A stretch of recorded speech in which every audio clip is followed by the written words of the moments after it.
Hello, everybody. Good evening, and welcome to Telling Tales. Here we tell atmospheric stories together through the medium of tabletop role-playing games.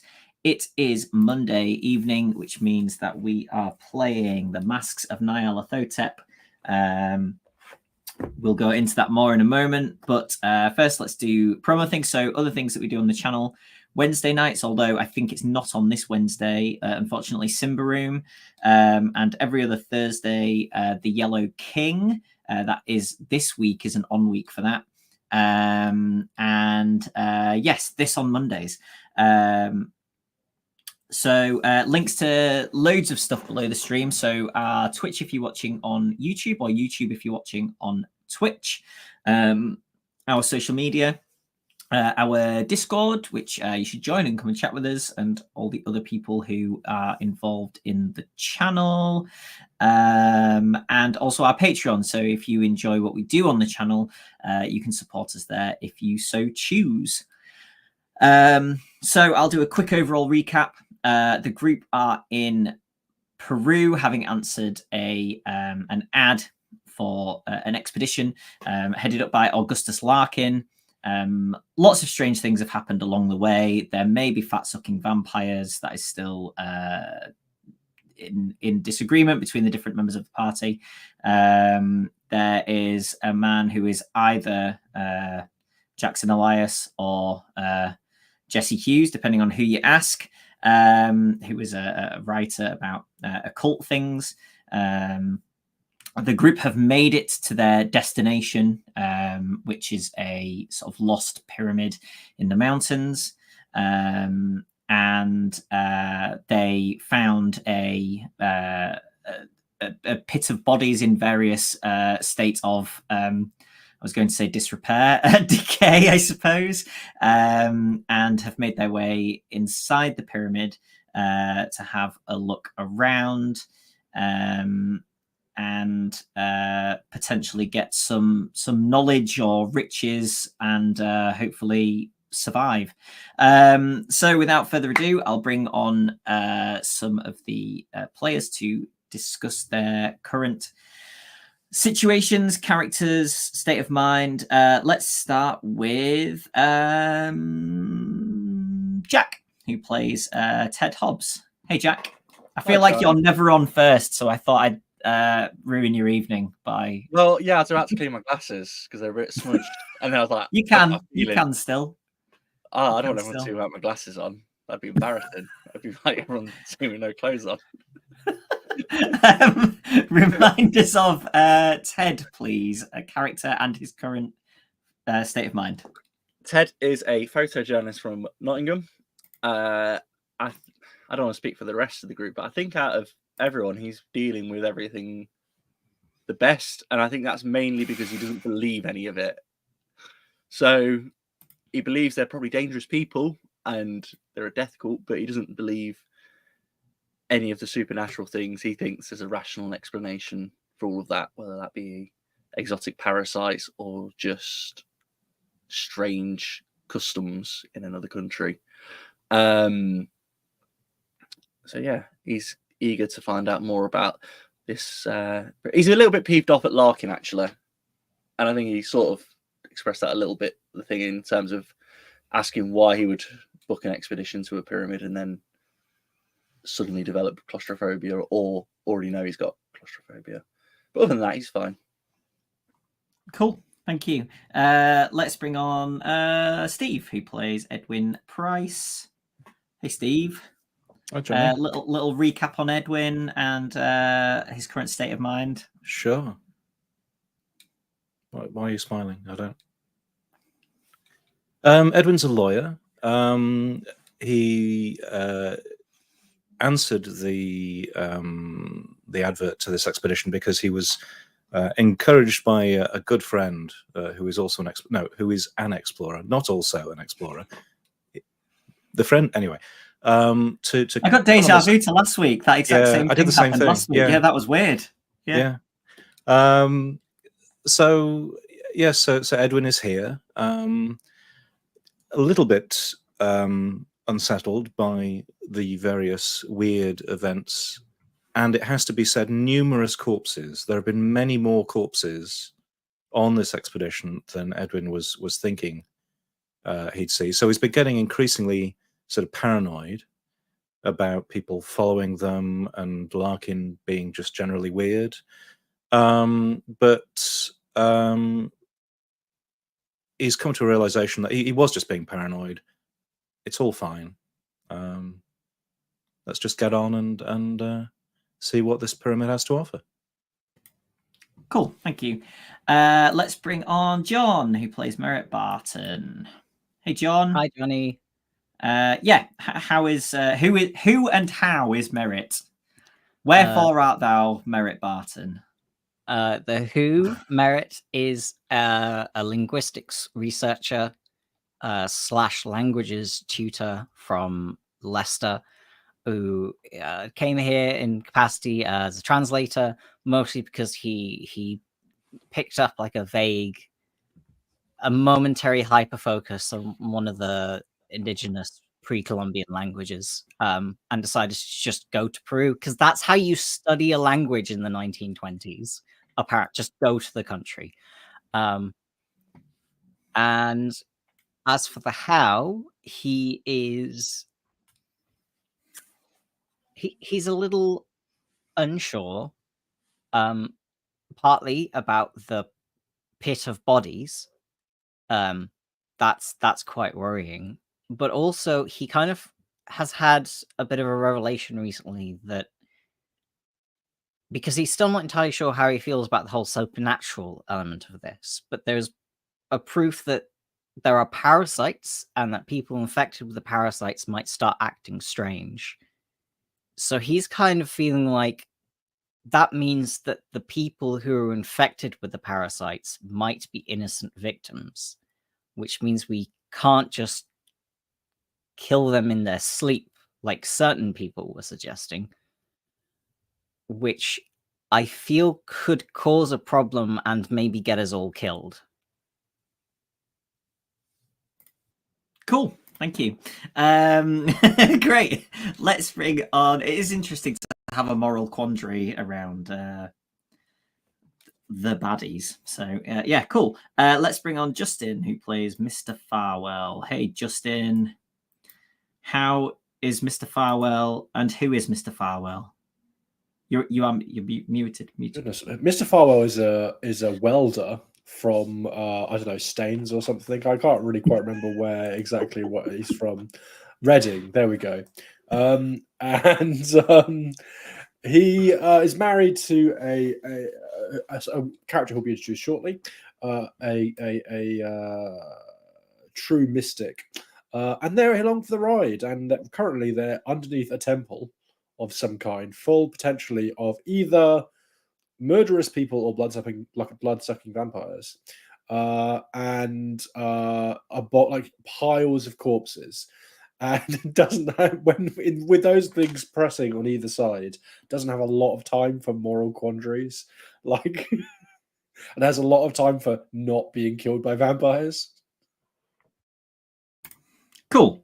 Thank you. And finally for this evening, because Inga is unable to join us, let's bring on Sam, who plays Mrs. Farwell. Hey, Sam. Hello. Quick recap on Mrs. Farwell, please. Yeah, so she's 30-somethings, kind of antiquarian mystic who's definitely interested in the otherworldly, and probably more inclined than many members of this party to believe in these vampires and the other tales that we've been hearing about this place, and very curious to find out what the depths of the truth we might discover about it as well. Well, I've been absent for the last few sessions. I think it's safe to say Mrs. Farwell is very excited to be at the pyramid. She's probably very frustrated that Larkin is now out of all of our sights and doing something else. Part of her wants to go and hunt him down in case he decides to go and find the tablets himself. But also part of her is thinking, we should just go and get there first to whatever important thing is at the heart of this pyramid. So that's probably what's driving her forward mostly, I think, at this point. And she's tried not to think too much about all of the dead bodies that are here and kind of skim over the fact that this is incredibly dangerous and just focus on the interesting mystic part of it. Cool. Thank you. Right, so where we had finished the last session, you had entered the pyramid and you had come down at sort of the top central point of a T-junction. So the quite long corridor down, this is in a like tunnels, so the quite long corridor downwards, south as it were, led you to the pit of bodies that you had found outside. The path to the east led you to a room where you had found the two figures, you believe the two figures who you had seen outside, sort of spewing something into the top of the pyramid, in a kind of very deep, restful state, and you'd managed to bind them. And you were about to go down the western passageway. So yes, are you continuing along that path, heading down that way? So remember, this goes west straight ahead, but there is also a path that sort of turns off to the left as well there. So I suppose you reach that junction. Before we Yes, leave the room, sorry. If I think Mrs. Fowler may be one of the last to leave the room, just turns around and has a thought for a moment and goes, "Oh, excuse me, gentlemen. I have an idea which might prove interesting. The tablet which we carry with us, which, well, it seems to have burned one of these creatures before. Should we try it on these ones?" That's Mr. Farwell seems like thinks that's a sensible idea. He's happy to pull out the golden tablet. The only concern being it might wake them, but it'd be very interesting. If we haven't woke them so far, then This is the length of gold. Yeah. That's from gold this rod pyramid, thing yeah. that's been ripped out of a niche in the wall. Yeah. I don't have to be the one who prods them if anyone wants to do it. But I equally, really want to. Equally, I'm fine doing it. Okay. I don't think anyone's going to step forward. Yeah, Yeah, I sure. think I will just prod them with this gold bar and see if. Yeah. Okay. So you poke. We'll say that the man is closest to where you are. You sort of. In fact, if everybody's paying attention, make a spot hidden roll. Is the gold bar still painted black? It is painted black, but absolutely nothing. I fail by 5 points. I got an extreme success. I'm paying Jack, close did you attention get- to this. I failed. I was just checking Okay. my dice, see if they're not broken. Don't forget to mark your spot hidden, Sam. If you I've haven't marked already spot hidden like done this. 15 times. Okay, fine. Okay, so you right. Everybody sees that at the point that this makes contact with the figure on the floor, their eyes shoot open, and they sort of, react quite convulsively away from this object, and let out a hissing sound. And now both of these figures are awake. We had bound them, right? Yeah, they're bound. Yeah. Cool. But they're kind of like sitting up a little now, kind of against each other almost, because the first has moved towards the second, away from this. But Sam, what Mrs. Farwell saw is that actually there was a small reaction to it before they were even seemingly awake. Interesting. Okay. So the movement actually began before contact. Yeah. Okay. I think maybe under my breath, if anyone's listening, they might hear me mutter something like, "It's like a cross to a demon," but you might not hear that. How long is this bar again? 2 feet. I've got a hacksaw in my bag. If we want 2 1-foot length bars, I will bring up. I mean, are these creatures bound so they're not currently? They're not currently. Well, I now don't they're know. awake. They seem upset, but Yeah. What are they doing, Johnny? They're kind of just looking at you. The first you can actually see that there is steam or smoke a little coming from the shoulder of this one that you made contact with. And yeah, they're kind of wriggling a little, seeing if they can loose these ropes, but I'm going to say that you did a reasonable job with them. So I think we'll tell them to stop wriggling or they'll get the bar again. I will say, hola, don't fight. They both have kind of like a steely look in their eyes, but they kind of stop moving. Okay. Who are you? And what are you doing here?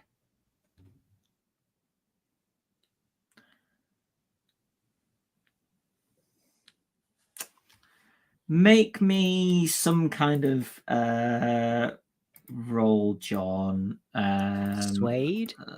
I love how John is the only one of our group that can speak Spanish. So we all have maybe other social skills, but it's just like, it's all John.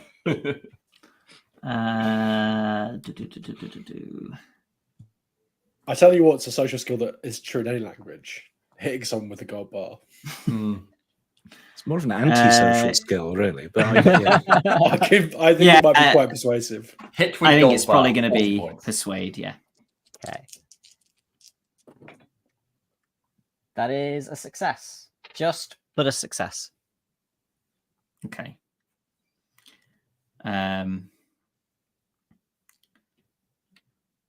One of them, the man is kind of with the damaged arm, says in Spanish,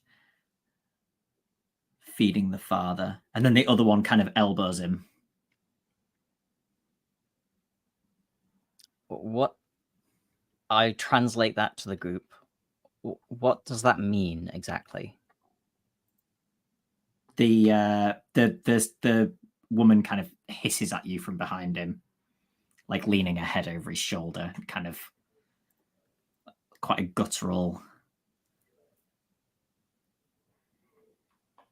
Ask where is the father, Mr. Barton? Where is the father?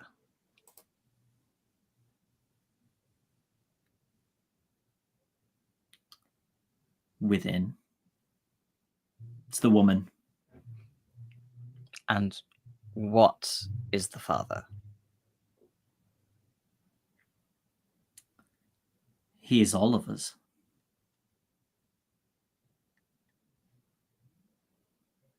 Are you continually translating this?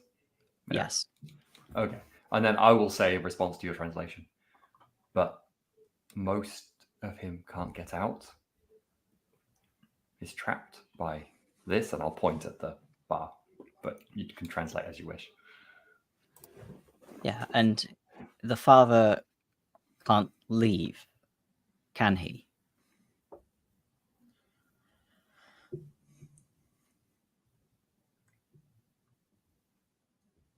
The man starts to speak again. He says, "The time will come when he will be free," and the woman elbows him again.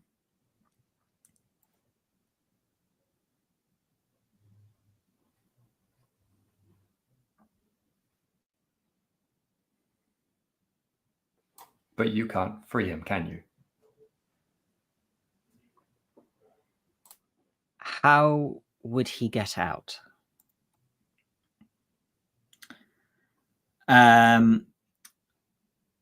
this point, you can see that they kind of close off, and you're not sure they're going to be too much more cooperative. That's fair. Show them the bar again. I totally do nudge Mr. Farwell. Oh no, it's Mr. Farmer with a golden chair! No, I mean, like, I'm happy killing these people, torturing them with a golden bar. Like, it seems gratuitous. Like, just threaten them with it.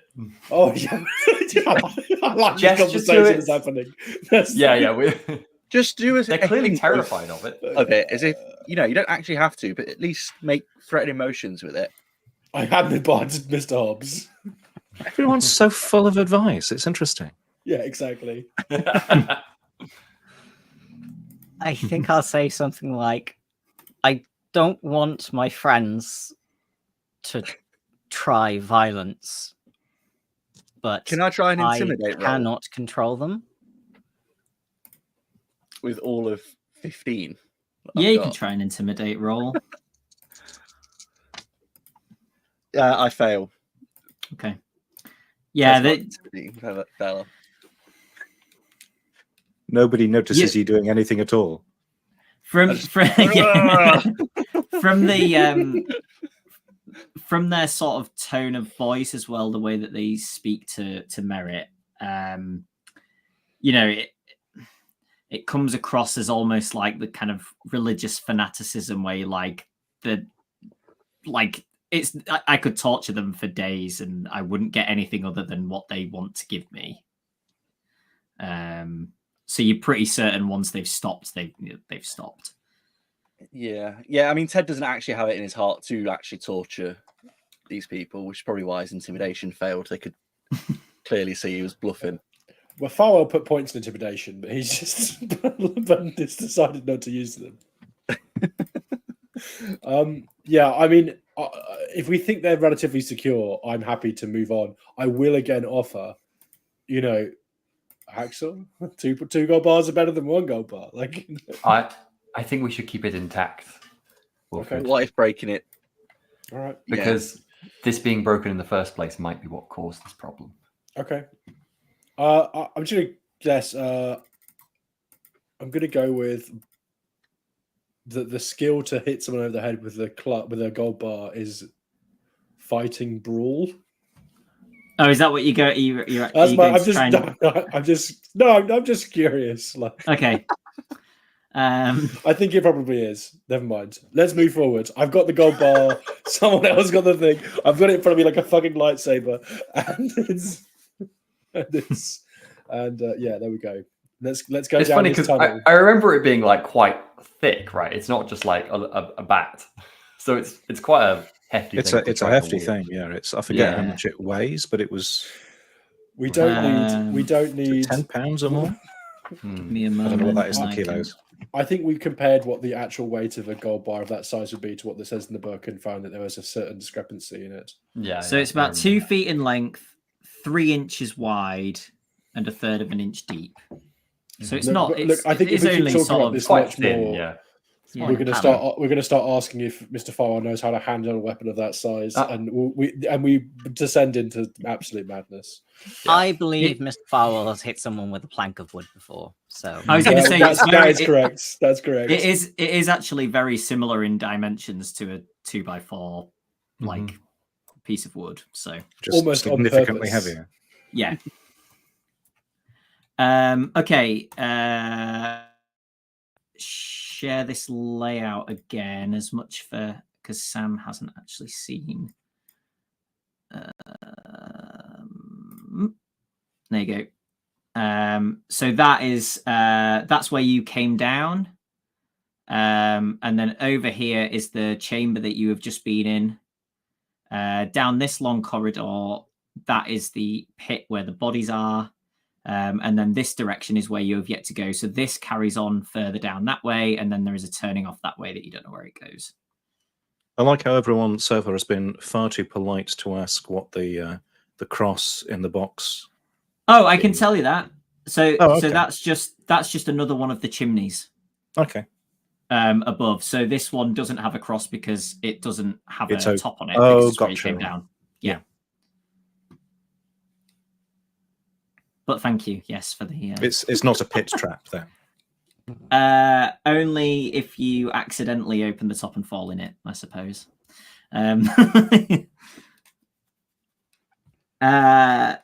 Cool. Sorry, go on, John.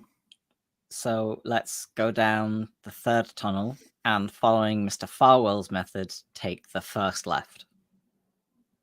Okay. So at the point that you reach the turning, can everybody make me another spot hidden roll, please?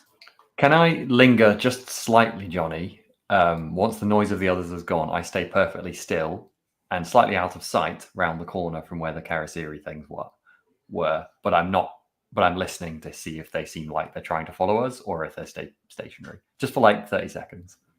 Okay. Feel free to make a listen roll. So we'll do that first. That is 91. That is not going to work. So I presume I hear Okay. nothing.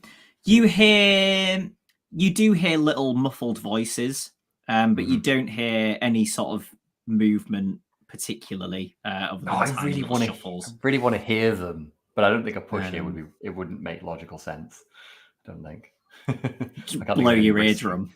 Yeah, exactly. Like a risk. They know I'm here. It's not really a risk. So I don't think there's a push I could do. Damn it. Cool. So now, if everybody could make me spot hidden rolls for when you reach the turning. John has made a spot hidden. Okay. I failed. I failed.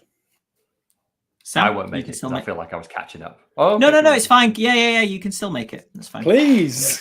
I pass. Okay, so John and Sam. John, if you hadn't yet made a spot hidden, don't forget to tick your skill. Okay, so when you reach this turning, you see that what I would call the interior wall of this bit. So sort of if you'd carried on straight forward past the turning, it would be the left-hand wall, right? And then when you turn left, it's the right-hand wall. That has a gold inlay with different shapes on it that looks very familiar. Very much like the one that Mr. Farwell has just been prodding people with.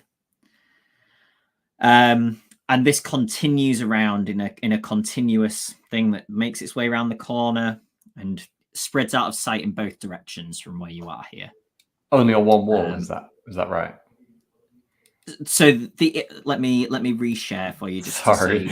No, not at all. I've realised spatial stuff, Okay, so around like this wall and this wall. Can you see what the mouse is doing? Yeah. Gotcha. Yeah, so not on this outside wall. So like I was saying, it's like the interior wall. Gotcha. You can make whatever assumptions you want about that at the moment. And those who pass the spot hidden, down the corridor that is straight ahead, so not the left-hand turn, you can see... bear in mind, there's not really anything in these hallways. You can see what looks like a sort of pile of rags and detritus about, let's say, how far would it be? 50 feet down that straight-on corridor. It is notable only because it is something there, whereas there's been basically nothing down these hallways. Probably not to be remarked upon otherwise, then just... How big is it? Like, how big a pile?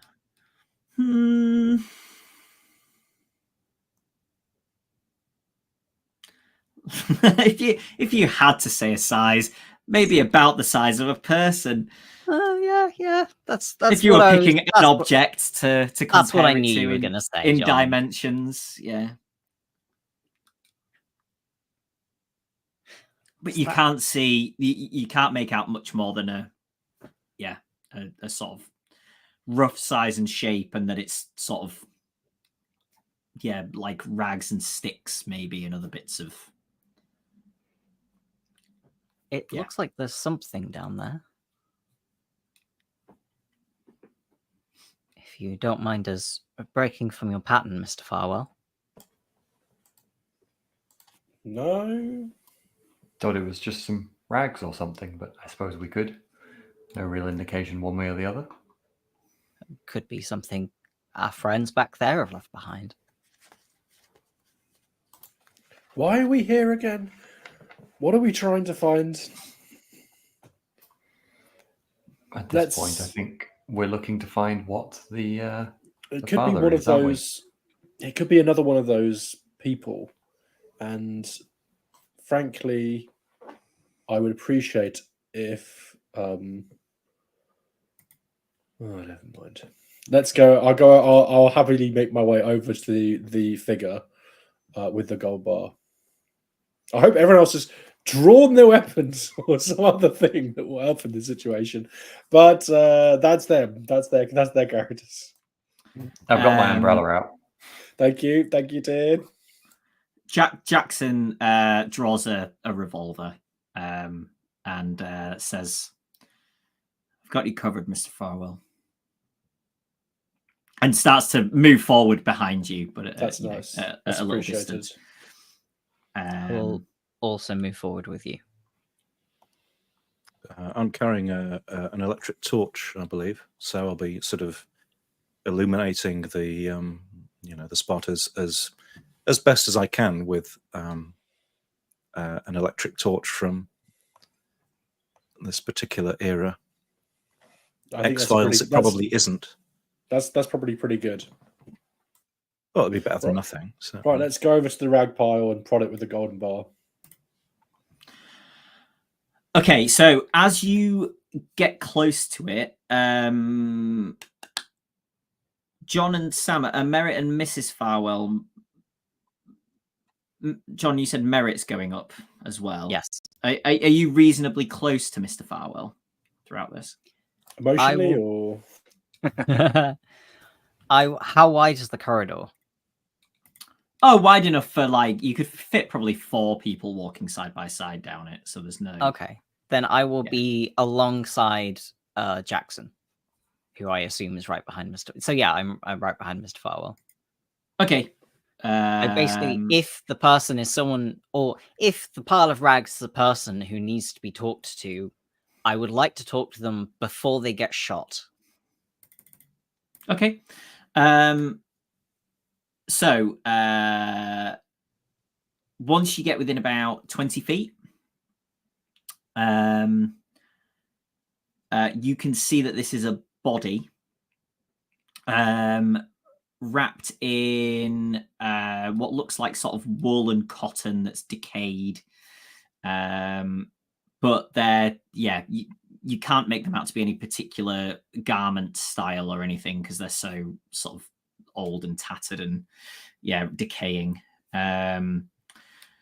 Because you did a good spot hidden roll, John, I'm going to say that you spot something white and glistening moving in the eye socket of the skull as you approach. Don't get too close, Mr. Farwell. okay. Look at the skull. Oh,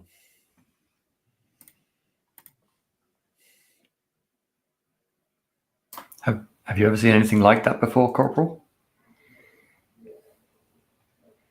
Something medical, maybe. I don't know. Maybe he'll have an insight. Does it by any chance look like the thing that Corporal Shade extracted? Yep. In that case, we have seen something like that. We should destroy it. Mr. Farwell, do you have your bag of tools with you? yes. You could see it slung over his shoulder. I might feel. Is there a crowbar in there? I might feel. There is better if indeed you a had something. crowbar in there. Excellent. Do you mind if I borrow it? Absolutely. The more the merrier, Mr. Price. I will take the crowbar. There's also a gun in there if you fancy that instead.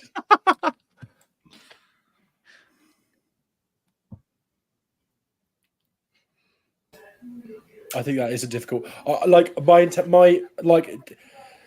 Unless this parasite suddenly gets the ability to leap at me, I am going to crush it with the gold bar, even if that involves crushing the skull of this thing. I'm gonna, give it a hefty. Yeah, exactly. Thank you, John. Okay.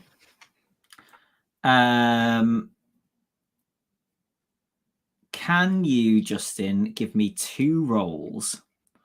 The first of which, we can either do Oh, they're the same, aren't they? Like unarmed and fighting brawl are actually the same thing, aren't they? I would prefer fighting brawl Okay, I'm fine with that. because I have a 45 in fighting brawl. So, and yeah, once you've made that, that did not succeed. okay. Can you also make me a dodge roll, please? I have a 32 in dodge, so that's something. And I pass. I got a. How do I decide what I'm going to do? I think I got a 20 in dodge, so that's just a regular pass. It's a pass either way. Okay, great. So as you approach this thing and are about to swing for it, and anybody paying attention sees the lava kind of move further inside the skull. And then as Mr. Farwell swings, the body kind of lunges forward and goes to grab his legs. So these rags are kind of flailing around, and you can see that it's basically a mummified, half skeletal, half mummified flesh on this thing. There's no sort of, doesn't have eyes left. There's no obvious sentience in the way that it's acting. It's like a primal kind of. But yes, it lunges for Mr. Farwell's legs. But as he swings, he manages to kind of also dodge out of the way of this thing. That's good. I will draw my gun and open fire. Okay. Would you like to make me a roll, John? A combat roll. Wow. I think this is very obviously not an innocent person that can be saved. This is some sort of corpse. What's an innocent corpse? Oh, God damn it, no. That was an 84 over 30. Okay. Well, at least you didn't fumble and hit Mr. Farwell. So, you are all kind of, as much as you were shocked by the sight of this mummy, as it were, leaping forwards, you are then shocked again by the sound of this gunshot within, this kind of stone corridor that you are in. And go on, Sam. I was going to say, the body seems very desiccated, right? Yeah. I would like to hand one of the gentlemen at the front my lantern and say, put some oil in it and burn it. That's a sensible idea. Do you know what? I will say that Jackson takes the lantern. It's kind of long splashes some oil, and then lights, and you see all this, old, dry, rag kind of go up, and as much as if this were I don't know how to say this, like a supernatural being consisting of bone, you're not sure whether this would have done anything, but considering the fact that it, as much as you can tell, it is being propelled by this larvae, you see it kind of like sink and almost kind of the life go out of it, as it were, as this fire kind of rips through the figure. And it moves no more. What an excellent idea. Thank you, darling. Quite terrifying. What is that?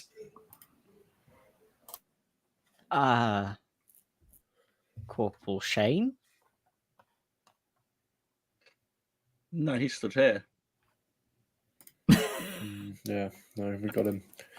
I mean, like,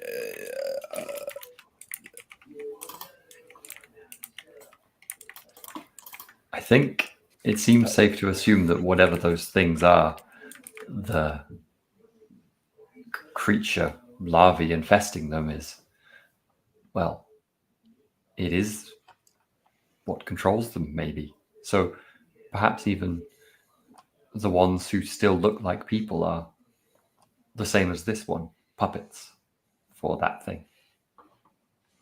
Which supports your theory, I suppose, Mr. Barton, that they're innocent. Can the group make me an easy either? Oh no, so let's go by the rules as written. So rather than easy, you can have a bonus die, which means that you roll the like 2 of the 100 die on either listen or spot hidden. So it's like advantage kind of. Well, if it's an advantage, I get an extreme. Listen or spot hidden. I have 80 in spot hidden, Nope. so I'm a bit OP in that front. Nothing. Just a pass. It's a pass for me. Okay, everybody but Mr. Farwell, fair enough. He's just been attacked by a mummy and is at the front of this sort of blaze. Notices Edwin kind of sneaking off back down the corridor behind you. Edwin, Yes. where are you going? I thought I should check the other corridor to see whether there are any more of those things. Probably not wise to go off on your own, though. Yes, I suppose Especially you're right. sneak off on your own. You know, at least let us know where you're going. I wasn't sneaking. You not sneaking. I didn't mean it like that, but you know, just let us know where you know. We don't want anyone going off on their own. Yes, sorry. Can I do a psychology on Edwin? Please, somebody. Yeah, if you want. Nah, failed. Edwin, if you want to go back above the surface, you're more than welcome to. No, I should be here. I should be here with you. Do you think we should go that way first, Mr. Price? Well, we should check things out. We should if there's Jonny, the bundle of rags, was it just in the corridor, or was it does the corridor continue? Yeah, it continues, and you can't see the end of it in this direction. So and if you turned down to the left, you could see that then turned right again. So you could see to the end of that particular bit. But yeah. And from where we are now, in the corridor with the rags, the gold trim around the wall is on our left-hand side. Is that correct, Jonny? That's correct. Okay, and it still continues as well, unbroken. Correct. Okay. Well, I think we should possibly check the shortest corridors first, if we can see an end to one. If we sort of, I don't want anything creeping up on us behind. You say it's. Do someone want to go with Mr. Price so you can check out those corridors? We should probably all stay together, I think, down here. But we can go that way now and come back. Yes, this was a detour from our path. Okay, no, that's sensible. I kind of look back at the kind of like smouldering pile of rags and say sensible, and turn my back on them and oh, that I knew he was going to lunge at me. I knew he was going to lunge at me, Jonny. Hey, if you'd left it alone, then it still might have happened. You'll never know. Okay, so you're going back and down the side, turning. Yeah. Okay. So you travel down here, 50 feet before you reach the corner, and it turns right. And you can see that this then carries on for a little bit less than that and turns to the left. There's another kind of opening from one of the closed chimneys down this little bit as well. Are you just kind Sorry, of so it goes so south. so you've come south, Yeah. and then you're going west, and you can see that it goes south again. Southwest south. Okay. And the golden lay is on the Still our right-hand side. The right as you're walking down here. Okay. Yes. Got it. Still unbroken. That's just something I'm noting, Johnny, by Yeah. the way. If there's a break in it, Yeah. let me know. Yeah. Are you just continuing on? There's nothing else of note. Let's continue cautiously. Okay. So southwest. So you're going down the south one. This then goes west again, and there is another chimney here. And it then goes south again. These are all for sort of 40 or 50 feet. And then it goes west again. And here,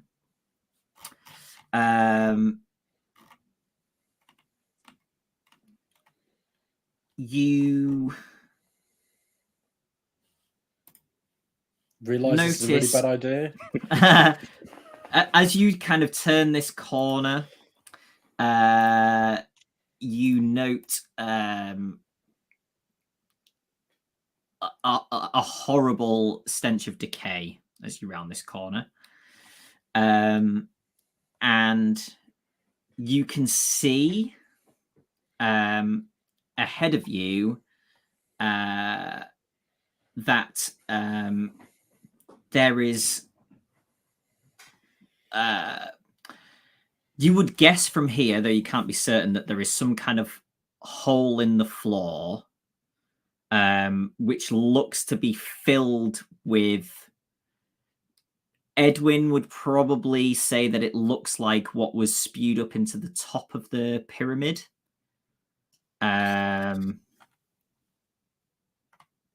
Is there a hole in the ceiling that it was spewed through? You can't. You'd need to get a bit closer to be able to get a better idea of this. Not So doing currently, let me give you a rough distance. Currently the beginning of that is about 50 feet from you. So your light's just kind of reaching, the edges of it from here, and you can kind How of big a hole are we talking? Depth-wise or width? No, so like, you is can't. Is it like bigger than a person? A little tiny hole in the floor? Let's say that you can see that it goes at least 5 feet, and that's kind of where your light dies. Okay. So you would need to get closer to be able to tell. And the inlay continues on the right wall, the zigzag we've made, southwest, southwest, southwest. Yes.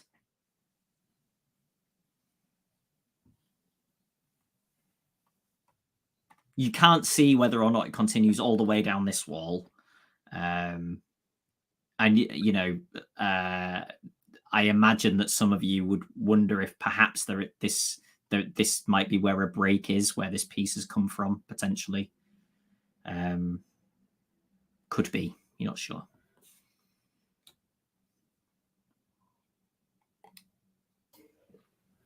I think I'd probably be wanting to, follow the gold inlay as far as I can. Does it? Yeah, until I can't anymore. Does it sort of? So you're moving up towards this. Yes. Okay, perfect. So you can what? You can now, just that I can give you more description. Okay. You can now see that the this puddle, pool, whatever this may be, is about 10 feet wide. So it fills the, and by wide I kind of mean long. So it fills the width of the tunnel and is 10 feet long. And you can see a crack in the wall which runs through the recessed area where you presume that this missing piece of gold inlay is from, and runs down to the floor of the tunnel. and yeah, you can't the stench of it's basically unbearable at this as you're near this Cool. thing. You know, you're probably pulling shirts up over your noses or whatever you need to do to abate it slightly. And you can see the surface of the pool is moving as if there is something or things within this pool of whatever it is. And I will back off as soon as I see movement in the pool, I think. And in fact, I can give you sorry, I have been unprepared and not taken this image, but give me 5 seconds. This sounds like something we really want to see detail of, you know. Yes, John? Just counting. Oh, it would have been 5 seconds if I hadn't checked in what you were asking there. Ah. Here it is. And it's, So I don't know. Who it's this always fine. cowboy It's always is, fine but- when adventure creators commission art for specific moments in a. So as you can see, here is the pool. Here is the crack down the wall, and here is presumably where that piece of inlay is from. I can't believe you guys told me to leave my welding gear behind, and we wouldn't. And you literally, people literally told me we would not need welding gear in this mission. This thing, I can't believe I have 40 points in welding, and but we need to reattach a gold bar to the fucking wall. Now, how it looks in that image is not quite how it is. I was going to say in real life, but in the game, only in that it looks from that image like you could reach the area where the inlay is supposed to go without sort of getting where the pool is, if that makes sense. So you can't lean over the edge and place this thing in. So you would have to either go in or fashion something, or to be over the top, or to allow you to further access that area a little bit. How you said there's like a crack in the wall where the gap is. I know we probably can't get super close, but like Winifred is just really curious to like just look at that gap, investigate. Like maybe she even puts her like ear to the wall, like a bit away because it stinks. But she's like, whatever's behind that is fascinating to her. Make me a listen roll. Okay, cool. I'm totally gonna regret this, but this is the character of regret. So, I succeed. How good a success is that? That's an extreme success. Okay. You can just hear this sort of bubbling and roiling through the wall. That I'm not going to ask you for a sanity roll, but like it makes you feel quite uncomfortable. Okay. I think maybe I like retch a bit. I think that's fair, like behind the rest of the group.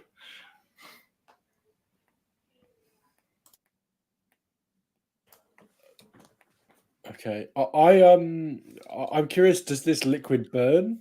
Like, if we try to light it, does it Do you smell want to like? try to light it? I mean, like, first of all, if it smells like petrol, then I'm not going to light it. The thing, but I'm going to ask everyone, like, should we try and light it? Does this sound like? I'm not going to just go, like, toss a match into it and then like the whole thing erupts in flames.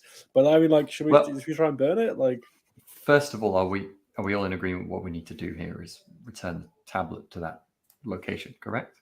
yes, yeah, I think that's the most sensible thing, and I feel validated and vindicated, if anything.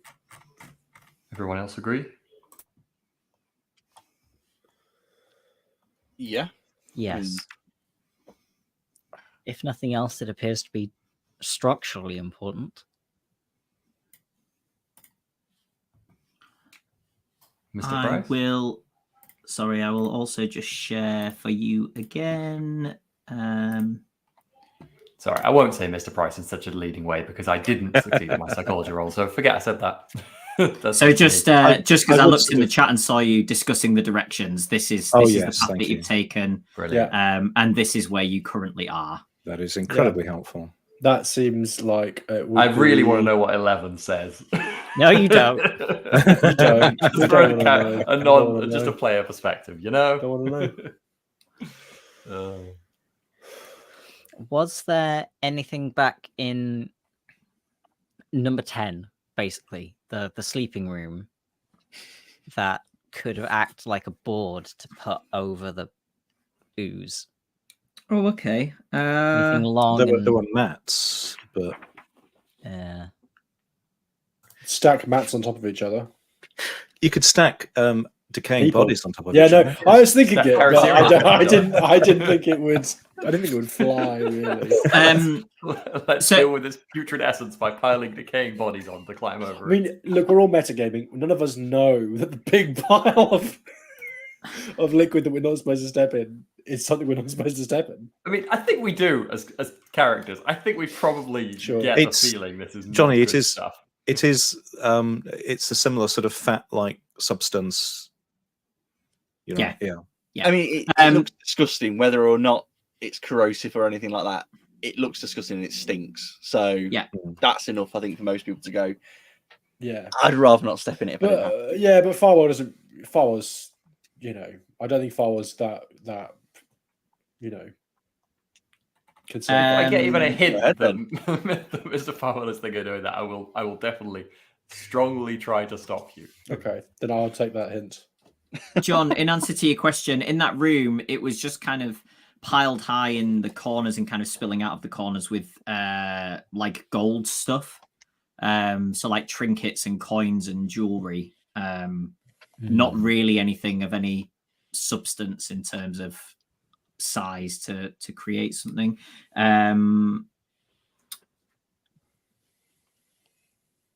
I mean, we can always go But- back around and see if there's anything elsewhere.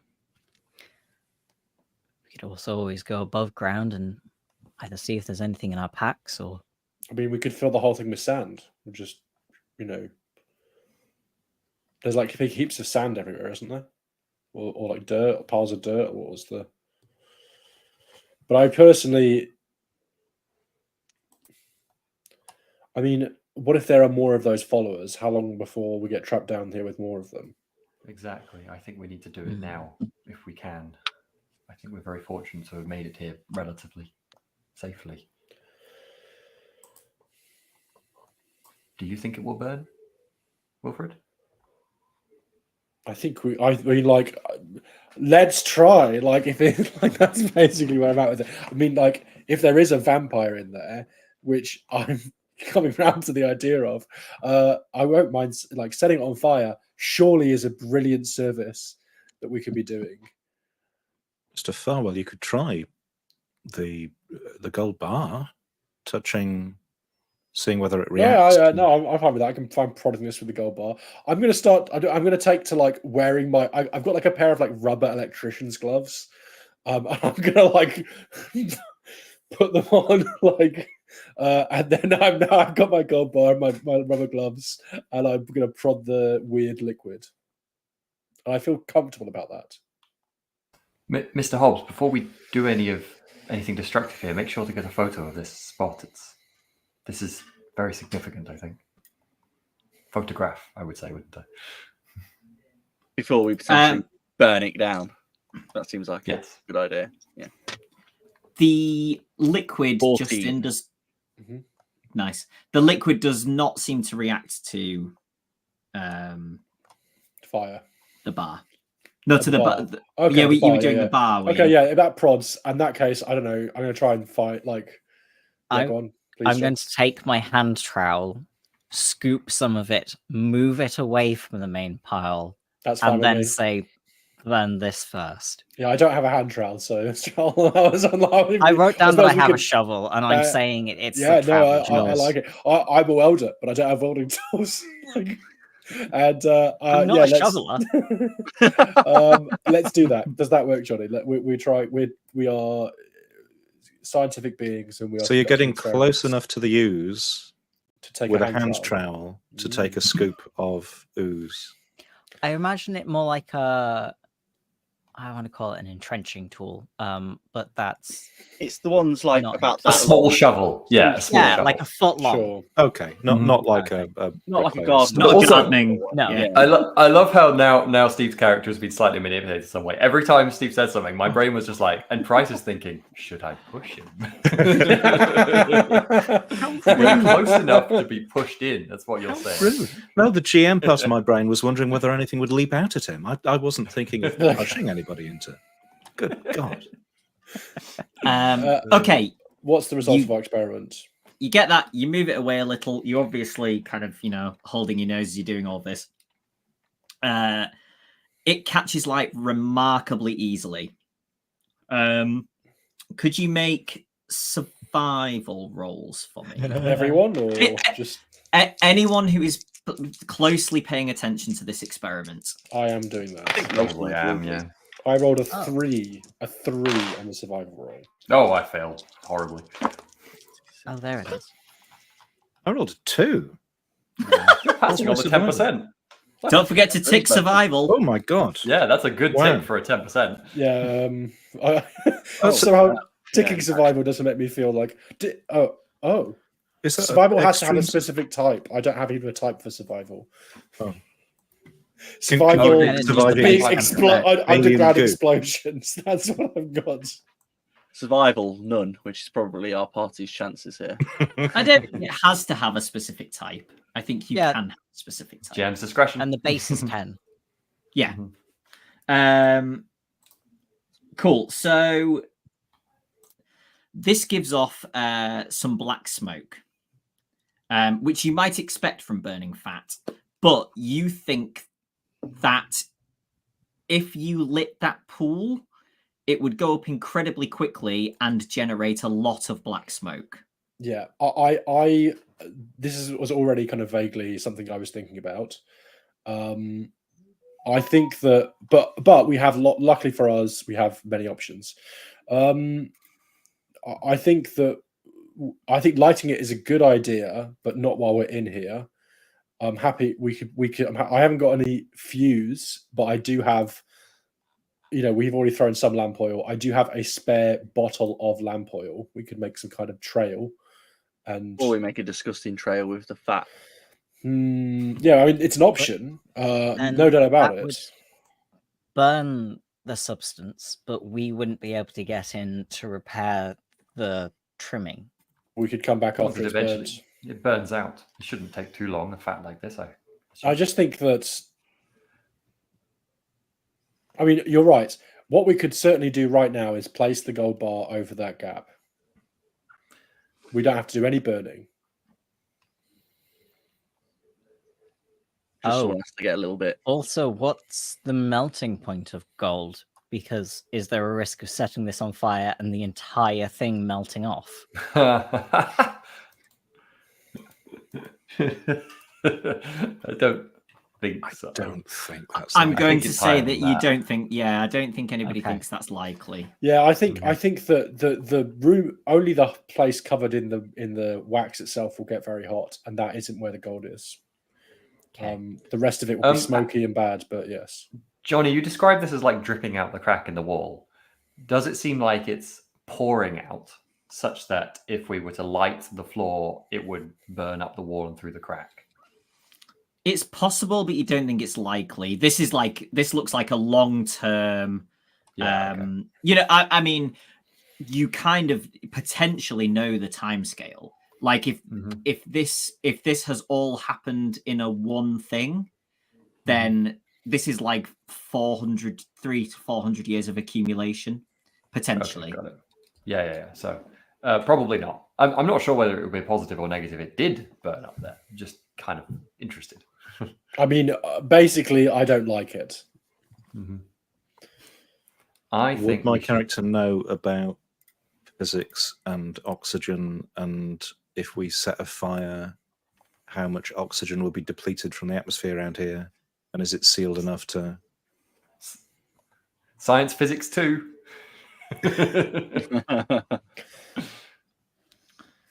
I don't know. I don't know the 1920s awareness of oxygen depletion from fire in I the think it general would be populace. fine.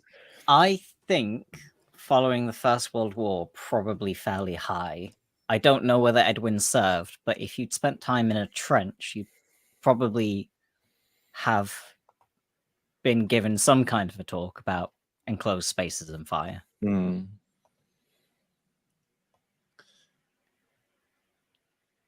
Well, I would sort of, yeah, I would.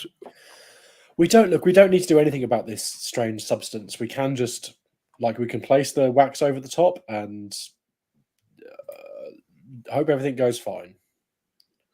Setting it on fire is purely a comforting move. You know, it's there Jonny. to make us feel better. From our perspective, outside of any mystical means, presumably it looks like if we just placed the gold bar there, it would simply fall off the wall again. Or does it appear like there's like a bracket to hold it, or something else to bind it in place? It fits so snugly that. Yeah, or would it fit really tight and we kind of hammer it in or something? Like, I mean, hammering it in was Farwell's plan because, like, gold's quite malleable. You could hammer that thing. yeah, hammer it into the elements of gold. Yeah. So from where you are, you can kind of, even though you can't get right up to it, you can kind of see into the gap. You think there would be a little bit of sort of clearing out of like debris and detritus from the actual gap in the wall to create, you know, the secure kind of like rectangle that it would require. But then, yeah, you think you could basically knock it in, and that would be Okay. So I think I will say to Mr. Farwell, Wilfred, I see what you mean, but you would have to stand in there for minutes at least to get that thing fixed. And well, look, it's moving. There's something in there. I don't think you can. I think there's something in there too. And maybe if we set fire to it, there's something in there. It will kill it or shock it or something. What is the floor made out of? Stone, I think. That's my guess. Just generally throughout the whole thing, yeah. You could try prying up some of the stones underneath it and trying to drain it. I'm fine with this plan. Got crowbar. I'm also fine in using the stones to kind of like try and, I don't know. Like, damn it. If like Nosferatu's claw emerges out of this crack, I just want Mr. Price to whack it, or somebody to hit it with a crowbar. That's my only hope. It's like solid stone rather than It's not like flags. Right. Yeah. No, there goes another brilliant plan. Sorry. Sorry, not sorry. Yeah, I mean, like,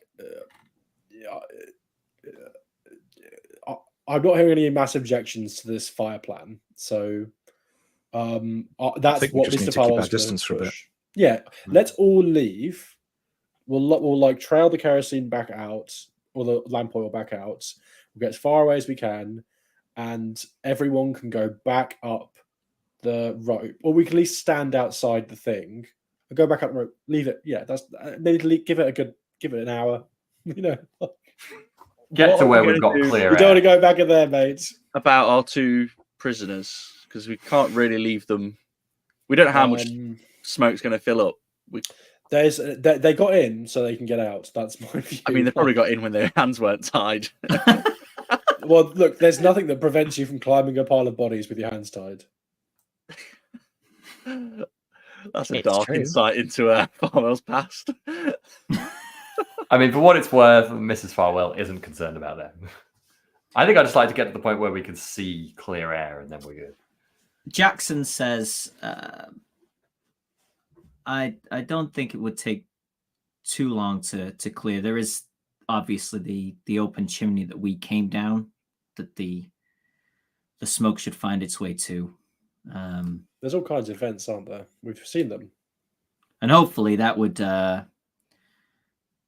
stop too much of the smoke reaching those two and killing them. If we're wrong, just so we're all aware.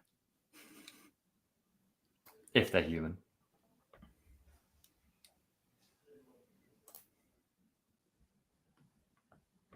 Okay, well, we have a plan. Mr. Farwell gets laying lamp oil across the floor. He ushers everyone out of the building. and it's fire time. Classic Call of Cthulhu methods. Burn the place. I don't want to die. Okay, you head up. Yeah, we had Where are you running the oil to, Justin? I don't think I conceivably I don't think it really is going to get all the way out. I think as close to the exit that we're going to go out to as possible, and to keep this decision about how close I actually get. That's fine. I'm happy that you can light that and have time to get out. So yeah, you make it outside. Larkin is still sitting there. It's is he unhappy to see us? Is he happy to see us? When you step outside, you note that it is kind of on its way to getting dark now. Obviously, you've been in the dark anyway, so haven't particularly noticed the time going by in that way. But he says, "Oh, any grand discoveries?" There's some sort of blockage we're having to burn our way through, but it'll all be good momentarily. Do you want to make a psychology roll? Yes.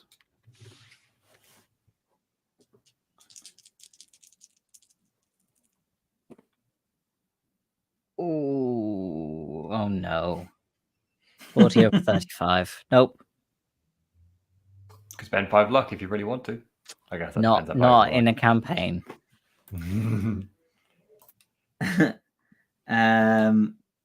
Okay. Yeah. So he says, well, as long as progress is being made, great work as ever. What a wonderful group I've managed to put together.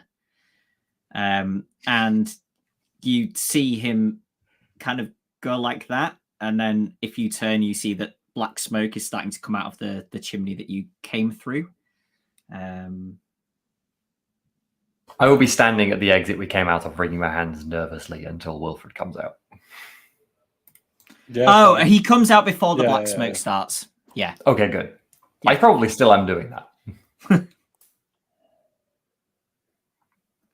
I it's see getting late. The blockage is being cleared. Didn't How are bring you any keeping up here, explosives on Mr. this Larkin? expedition. Sorry, John, you go. And how are you keeping, Mr. Larkin? Oh, feeling much better, thank you. Jack, what were you saying? I was asking if we brought any explosives on the expedition. I didn't personally, but Larkin, you don't think would have done. yeah. That's not very 1920s I was thinking, archaeologist of him. yeah. That's how you know he's an amateur. We all know if anyone did, it was Wilfred who brought explosives. It's true. I didn't bring explosives. I wish I had. You were told expressly not to, probably. Yeah. Not again. Not this trip. We had Not enough when we again. went to Venice. Getting them through customs is such a... Oh, it's the worst city for explosives. That's what we learned. Okay, Is cool. Mr. Farwell the reason why Venice is slowly sinking under the water?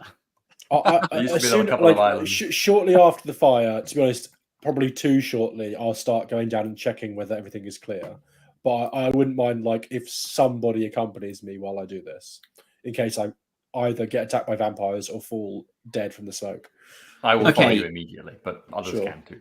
So are you saying once the smoke has stopped coming out of the chimney, or are you saying, okay, in that case, it's dark before you can be sure, and I mean you can go over to the chimney and look with your lantern to see if the smoke is continuing. So that goes for about an hour. Wow. Okay.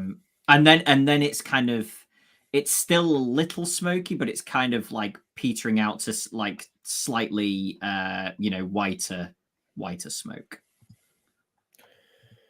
Well, that's okay. going on, Yeah. I might say we should rest, but once the smoke clears, I think we should head in tonight. If everyone I agrees. think I agree. No reason to hang around.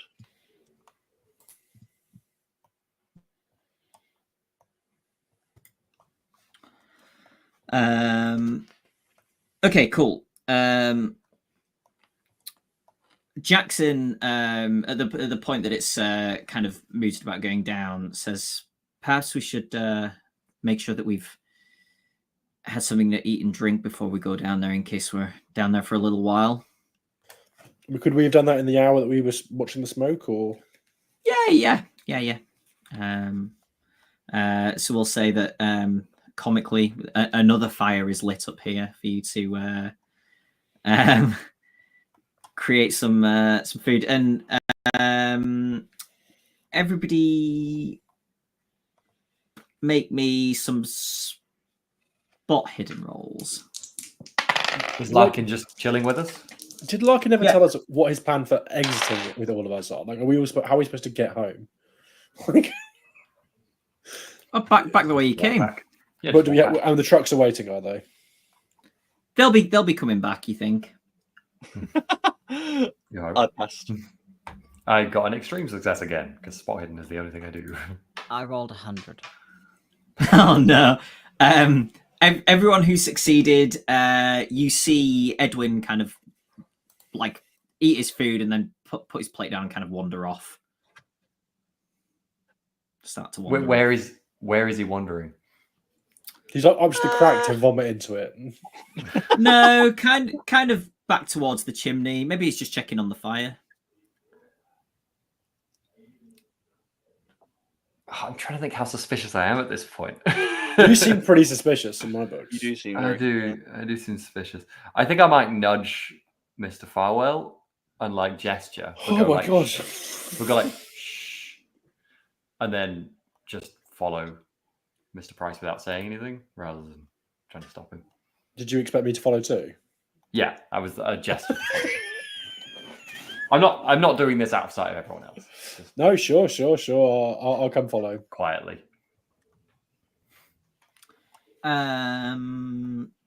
Okay, Steve, can you make me spot hidden rolls?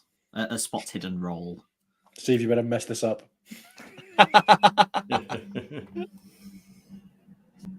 My dice are not behaving tonight. That was a fail. Okay. Perhaps I should swap the dice. So you see Edwin start to climb down into the chimney. Edwin. Shh. Okay. I'm going to try and. All right. Okay. I can be shushed. Just follow him. Follow him. Let's see what's Down the happening. chimney? Keep him in sight. No, I'm not bloody Father Christmas.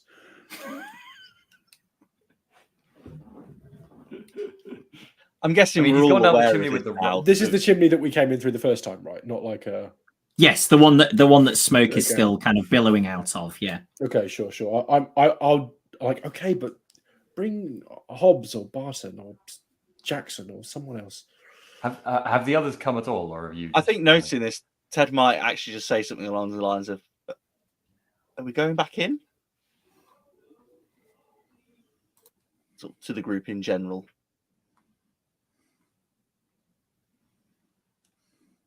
Sorry, what? Sorry, I was miles away there. Well, Mr. Price has just gone in. The Farwells are about to go in, and are we going in then? I suppose so. I'll follow you down. Second, anyway, Justin. Probably Without getting any help. I note that they're following, and that's enough. Sure. Merritt starts up from where he was conjugating Latin verbs in his head and grabbed his stuff. Everyone's gonna find a way to relax. Yep. Relax. Okay. So is everyone following in? I think so, yeah. Yeah, I Okay. have my stuff. I'll ask Larkin if he's up for it this time. rather than being left out here on his own. He's still very claustrophobic and terrified of smoke inhalation. Can everyone make me Constitution rolls and Dexterity rolls, please? Not Steve. Yeah, they're my stats.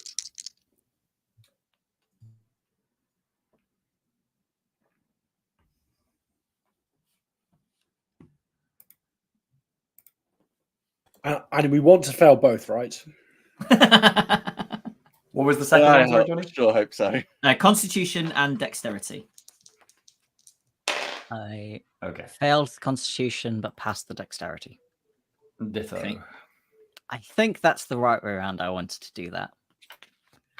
I mean, I wanted to pass both. Well, yeah. I failed both. Okay. Somebody please roll me a d6 if anybody's got one out. 2. Okay, cool. Steve, can you make me the roll that you just made me again, please? You four. Oh, in fact, actually, let's roll for Martin as well. Okay. Okay. So you four suddenly wake up outside, lying on the ground, and realize that you've probably been unconscious for a moment. And you wake up and start coughing and spluttering, basically. Jackson and Shane are kind of over you, checking on you, and kind of coughing into their arms a bit as well, but they don't look like they've been unconscious. What happened? The smoke was still too much down there. I'm worried something. Mr. Price may be in trouble, but we can't go back in yet. We can't just leave him down there. Can we? These chimneys? How big are the sort of things capping them off? Pretty big, or? Yeah, they're like the one that you've gone in is broken, so they're not like lidded. So you would have to damage. It would be. And they're not a tile, chimney cap thing. No, it would be like sledgehammer kind of, or like drive a truck into it or something, sort of. Or explosives.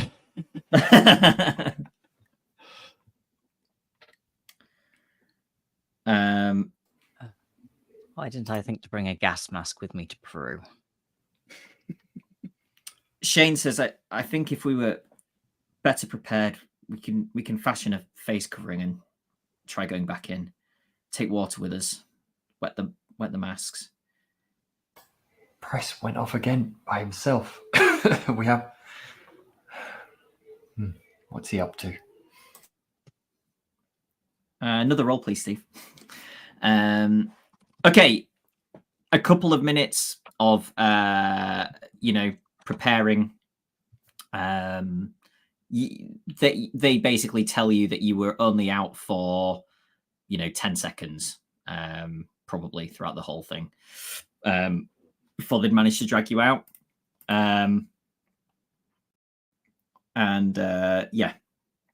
So you prepare, and unless you don't want to, I'm not going to force your characters to go back in, but you are now ready to go back in again. Can I also I'll go back prepare an extra for when we come across Price? Yeah. Cool. You head back in. The couple of minutes has made a difference in the smoke as well, so you're in a much better position now to be heading down here. So you get down into the tunnel. It's difficult to see, even obviously with light, because there is smoke in the air. Do you know where you're heading? Yeah, we're going. So it's the same layout as before, right? Yes. So we head right. What a question. And we head right and take the first left. Okay, so you're heading back down that way to where the pool was. Yeah.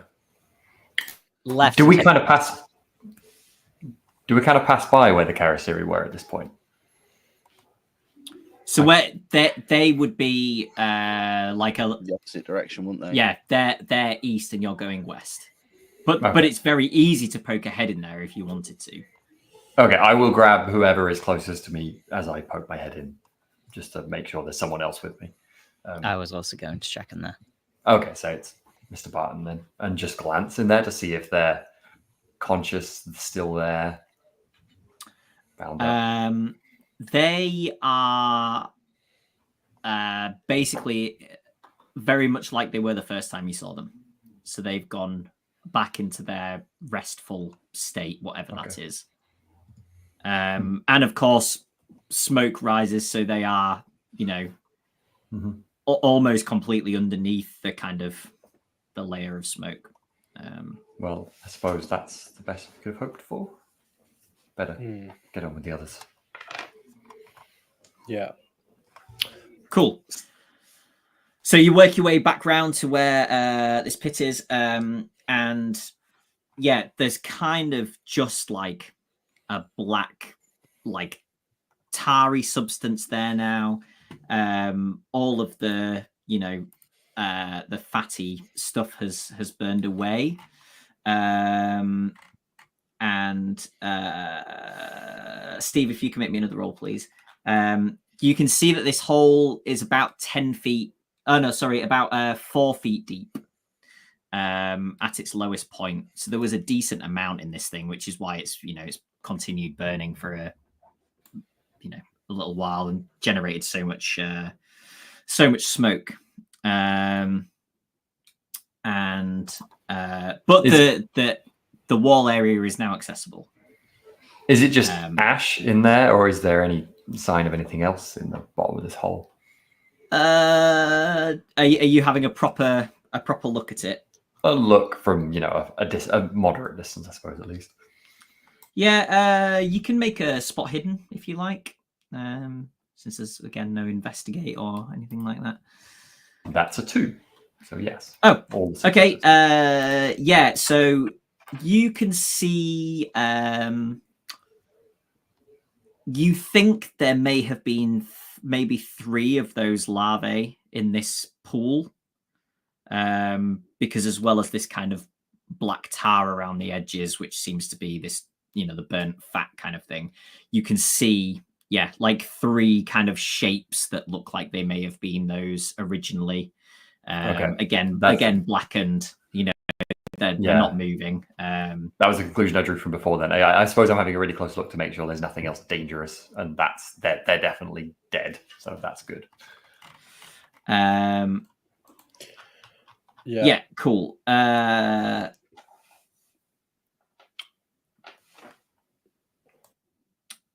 So, are you kind of stepping down into this to try and?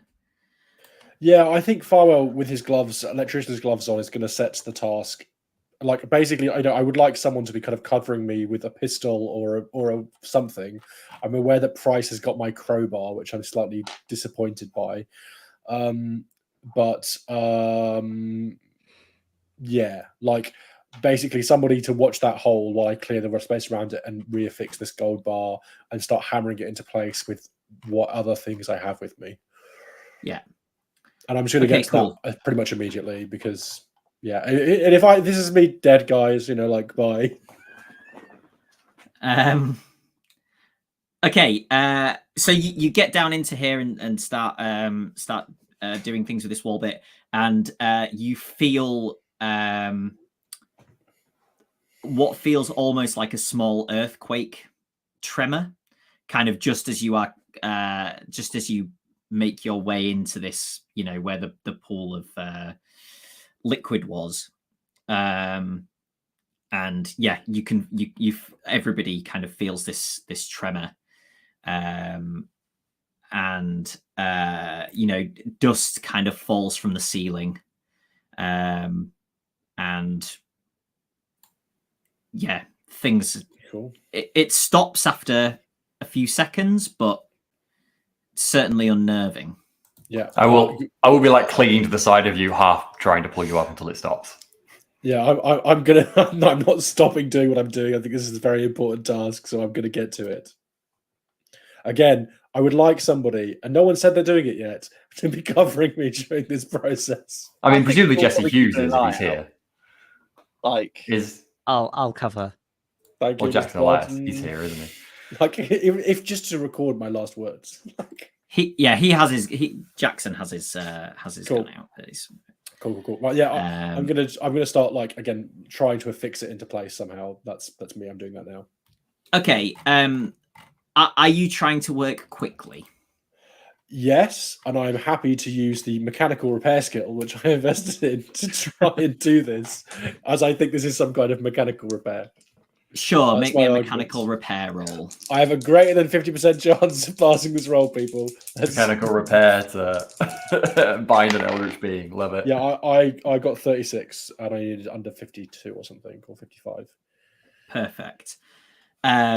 So,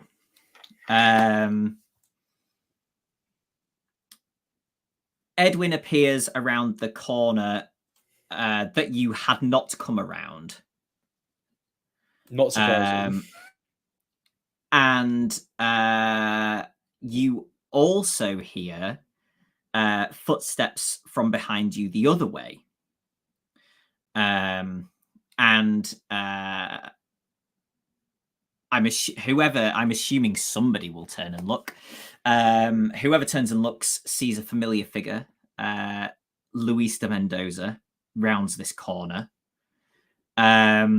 And I will immediately be yelling, "Shoot him!" as soon as I see him in visual range. Price, you mean, right? He has a sword in his hands. Brilliant. brought a sword to a gunfight. What an idiot! And and Farwell, Mr. Farwell, affixes. He's confident now that this is fixed in the wall with one final sort of Brilliant hammer knock. And Mendoza starts charging towards the group, sword drawn. Cool. You hear Jackson cock his revolver as he is running forward. If I've got time, I'll also draw my pistol. Cool. And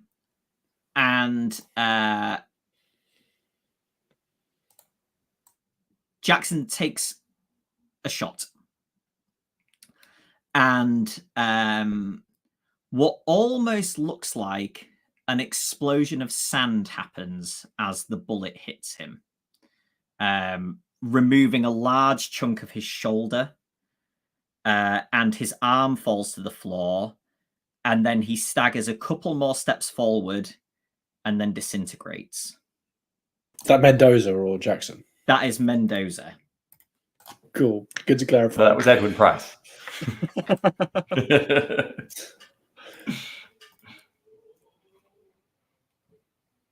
That's I color me shocked. That's Farwell's reaction. I think stunned silence. And there's no What is sanity loss for Edwin this, doing? as determined by the book. I mean, it sounds. We didn't like what's Price's reaction to like Yeah. what Price, has he turned around the corner and been like, "Oh guys, I was gone," or has he turned the corner and gone, "You're all going to die"? Like Has he got a sword? what's his vibe? What we getting from Price? I think I'm standing there looking confused, and then I probably look down at the crowbar in my hand and drop it and stagger back a bit and sort of shrink and say, oh my God, what have I done? And look at the wall.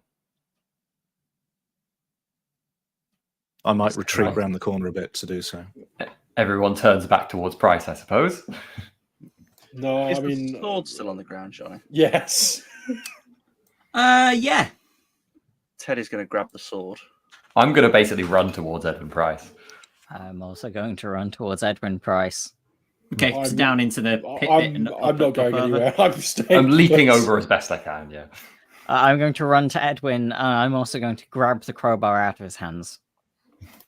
It's on the floor. I dropped it. Okay. Oh, of course you did.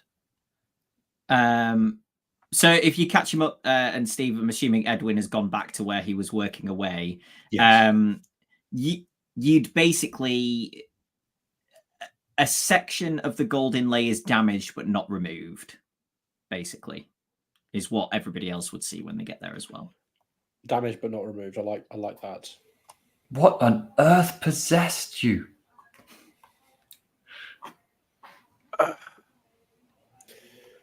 I don't know. I just knew I needed to damage it. I don't know why. But you now, and you understand that that's the opposite of what we should do now. Yes, You seemed on board with that, correct? yes. I had. I don't know why I was doing it. I don't know. But obviously, it's ridiculous. Do you remember what happened? Do you remember going down the chimney without us into the smoke? Not clearly. This whole last hour or so has felt, I don't know, strange.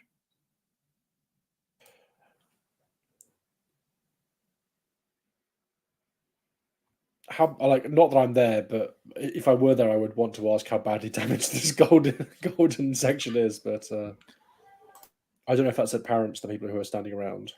Given it's still there, yeah, It's sort of dinted and looks like it's had a crowbar kind of jabbed at the edges, and it's almost like the stonework is more damaged than the gold is there. And maybe he'd become frustrated and started to just hit it with the crowbar, unable to lever any of it out. Yeah, I think so. Yeah, Corporal Shane. Sorry, I was saying, I think Corporal Shane, you should take a close look at Mr. Price when we get above ground. I think. Agreed. We should maybe look around the entirety of the section, make sure that there are no other damage to the wall. And darling, you think you could hammer that back into place? I think yeah. If I come and join you guys, I'm happy to kind of do an inspection and this isn't going to work in the temples I've seen. It would be. I will put it to you this way: it would be an advisory on an MOT. Yeah, cool. It's functional. Yeah, I appreciate that. But me personally, when it comes to keeping ancient horrors in their tombs, I'm I want the full service. I want the full 24-month service, and so I'm willing to spend the rest of the night if it takes it prizing back the gold inlay with Mr. Barton going, I'm pretty sure this symbol matches that symbol, so it should look more like this. And I'm like, yeah, let's get it looking good. Let's shine this thing up. Let's buff this thing clean.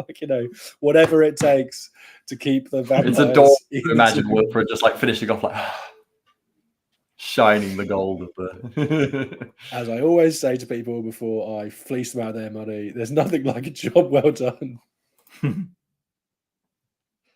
But broadly speaking, yeah, I would want to try and correct it if there's time. Unless someone comes to me and says, "Look, we're all leaving because the whole temple is falling in." No, that's my priority, and everyone else can do whatever they want. I suppose while that's going on, I'll curiously explore continuing this tunnel if other people are nearby. Yeah, I think Ted wants to explore a bit more. So not far from Mr. Fowler. That's right. I've got and keeping a close eye on Edwin Price. That's fair. Okay, as you yeah, you work your way around further around that side, and you just loop around to where the sort of burnt corpse of that mummy is. Okay. So I can just give you the full.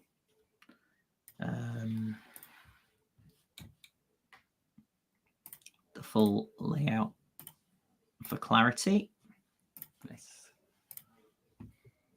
There you go. It doesn't look so big now. You can see it all. So what we were ever terrified Pointing about. lost Peruvian pyramid.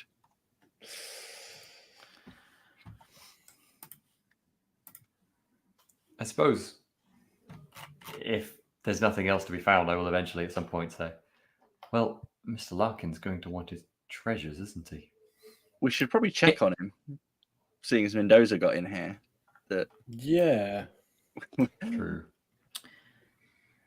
Jackson says we should check on him, but then I mean there was a lot of gold in that room. Oh yes, I'd entirely forgotten about that. I could fund quite a few books for me. I'm not suggesting we take anything of historical significance, but there are things in there, coins. I mean, there were etc. watches in there. They can't be that historical. To me, If I can hear the echoes of this, like, there'll be a very strong grunt of assent from Farwell. Oh, go on, Wilfred. Go do some looting then. No. You got pockets big enough for the both of us.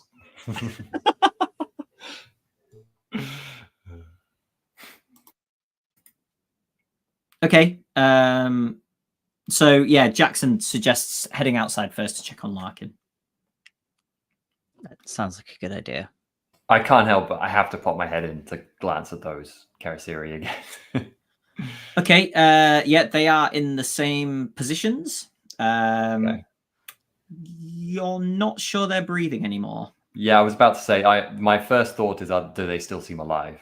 I think I will have brought Barton if he's interested, because I feel like we were kind of curious about this. Maybe I'll just catch you before you go. Mr. Barton, perhaps our hope about the hosts returning was, well, come see, and I'll move a bit closer to them cautiously and examine whether they seem to be alive at all.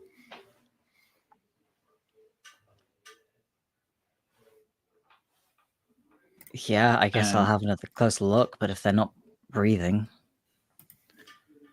No, you're pretty certain that they've died.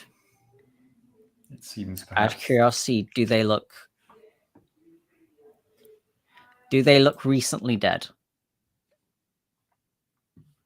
Yeah, they look like they did, 10 minutes ago.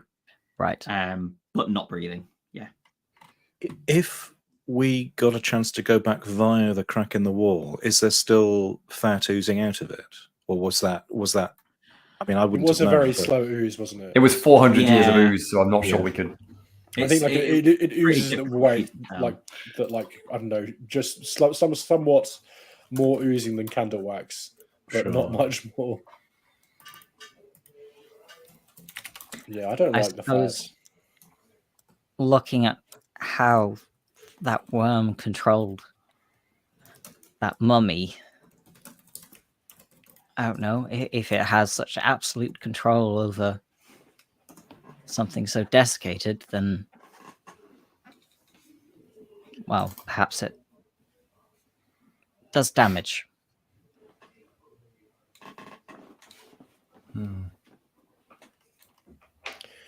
Jonny, Cool. was I aware enough to see Mendoza's death? Yeah, I think that's notable enough that you would have. Because I think I'd probably ask Jackson, what did you shoot Mendoza with? Revolver. But I don't think. I think what Mr. Farwell had managed to do with the wall was the cause of that, rather than my bullet. He was 450 years old, Mr. Price. What else would you expect when the thing holding him together is gone? Well, I'm very glad I didn't succeed in doing any more damage. You're certain you didn't come into contact with any of those parasites as well, are you? Not that I remember. While you were in this stupor. I feel fine.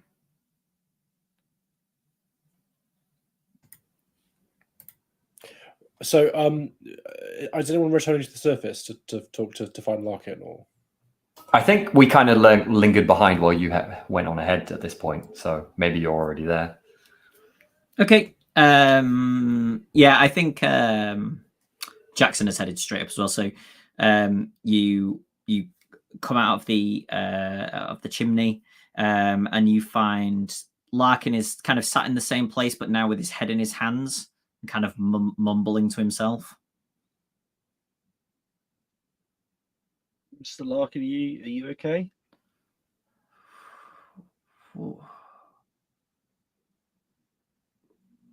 What?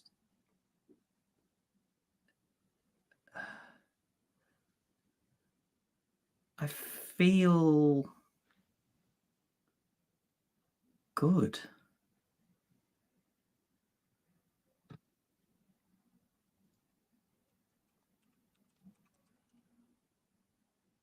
Good. Yeah. Yes. Good.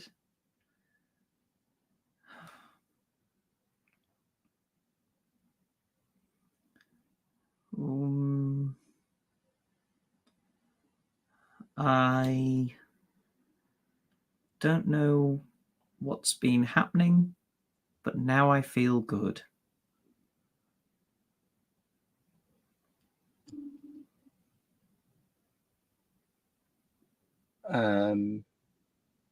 Would you like to see inside the pyramid now?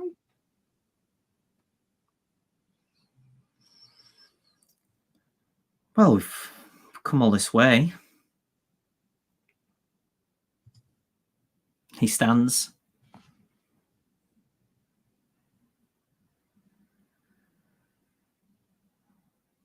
Lead on, Mr. Hobbs. Now give me that crowbar. I'll show him to the chimney we've been using as the entrance and sort of say, after you.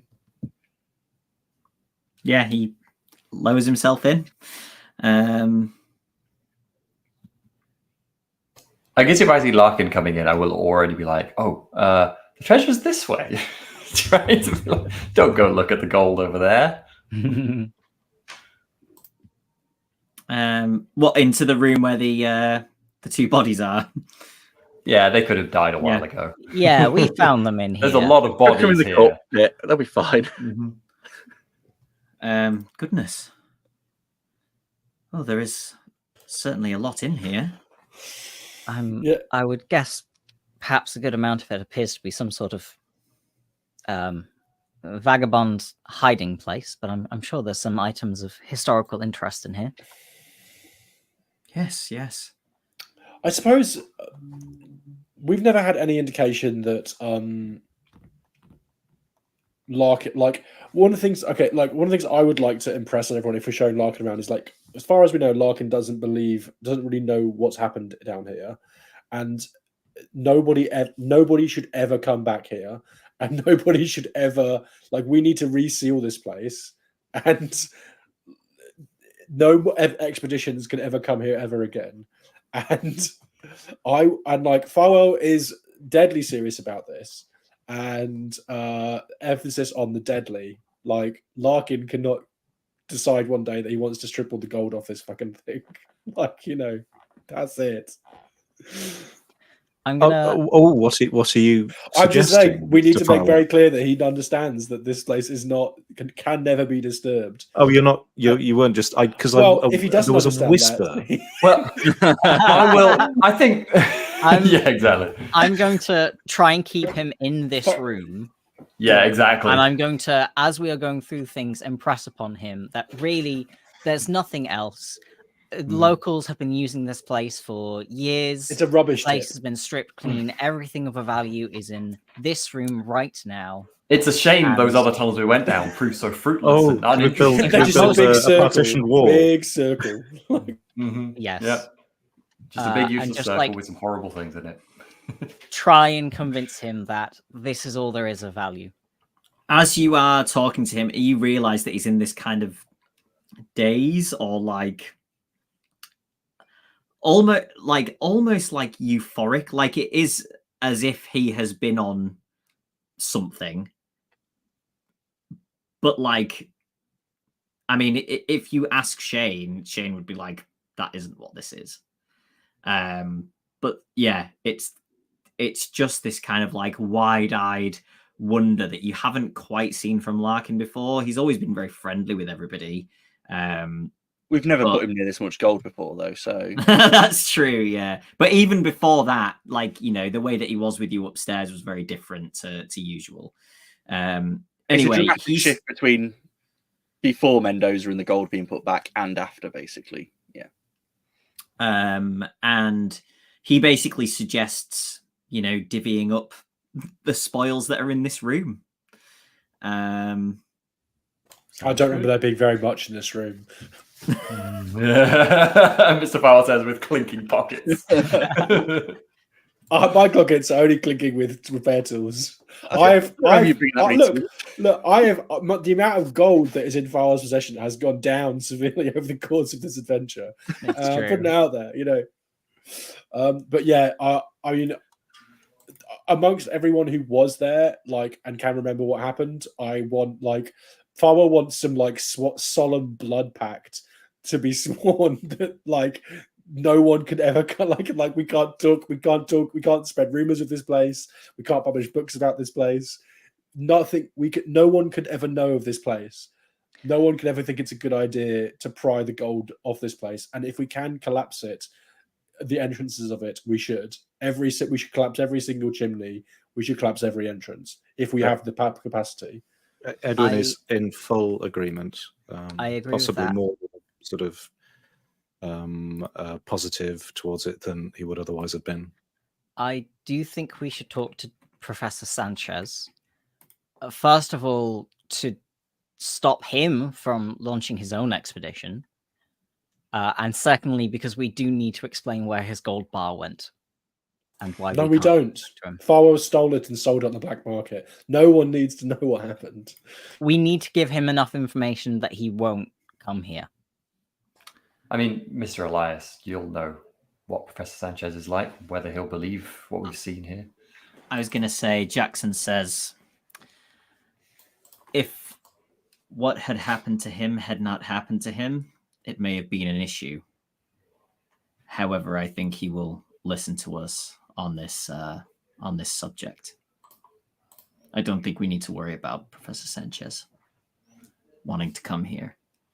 And he might be able to help us keep this place safe in future.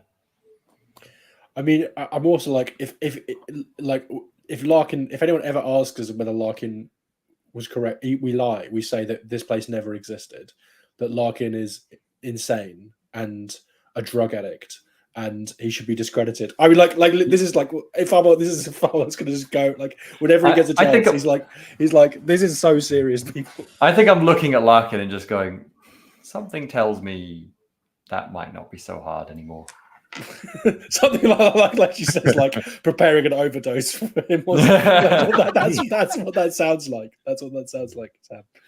Like, but yeah, no. I mean, yeah. Basically, Farwell is incredibly shaken by the experience, and that's the kind of thing he's pushing for. This is something of a turnaround from earlier on in the. Yeah, I mean, yeah. What could it have been? Was it the mummy leaping out of it? Like, yeah, like that might have been it. Like, how's Ted holding up with? I think he's got the sword, and he's maybe. You do have a sword. I have a sword, and that's the thing that's really he's struggling to now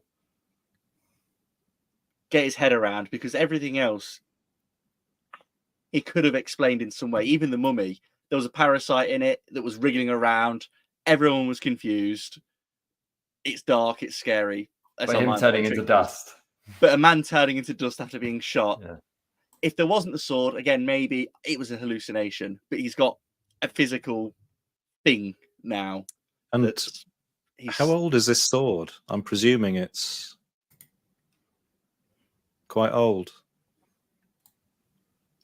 350, 400 years old. Yeah. Walking through the corridor, it is dark. We could have missed it. Spanish design.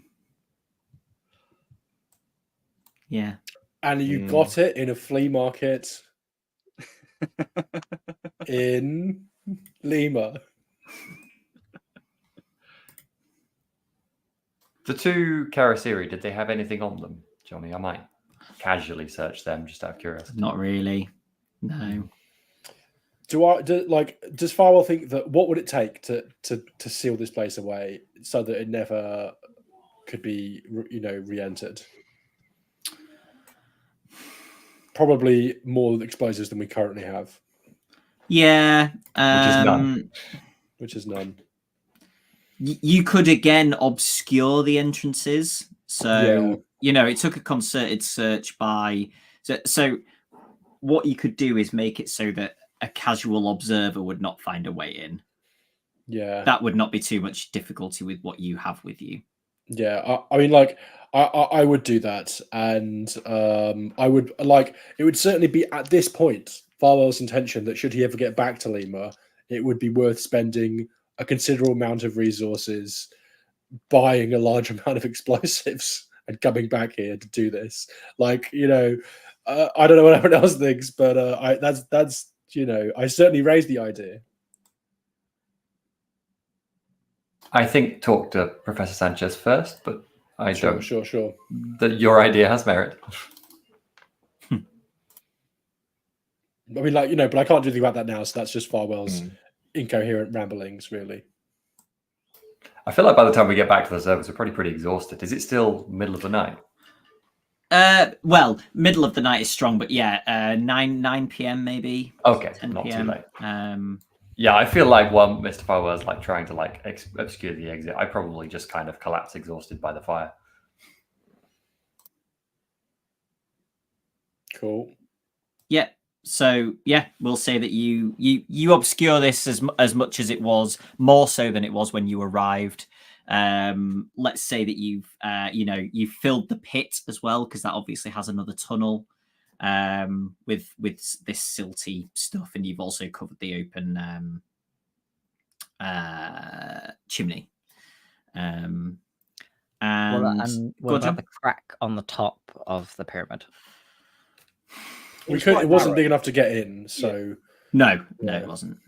Is there still a weird ooze in there? Just drop a match down it. Just drop a match down it. Because I probably will be at least hanging around for a little bit while we're doing this. Actually, if I see people looking in the crack, I'll maybe find Mr. Price and go, Mr. Price, do you still have that electric torch? Yes. So you want his set? We did try that. It doesn't. You can't see down. Oh, you did when I wasn't here. Never mind. Don't worry. Yeah. I already tried that. I'm still resting. Yeah, we've tried the old electric torch down the shaft of the vampire trick. Classic. Admittedly, that was after the put your face really close to the crack. Back when Farwell was just an innocent,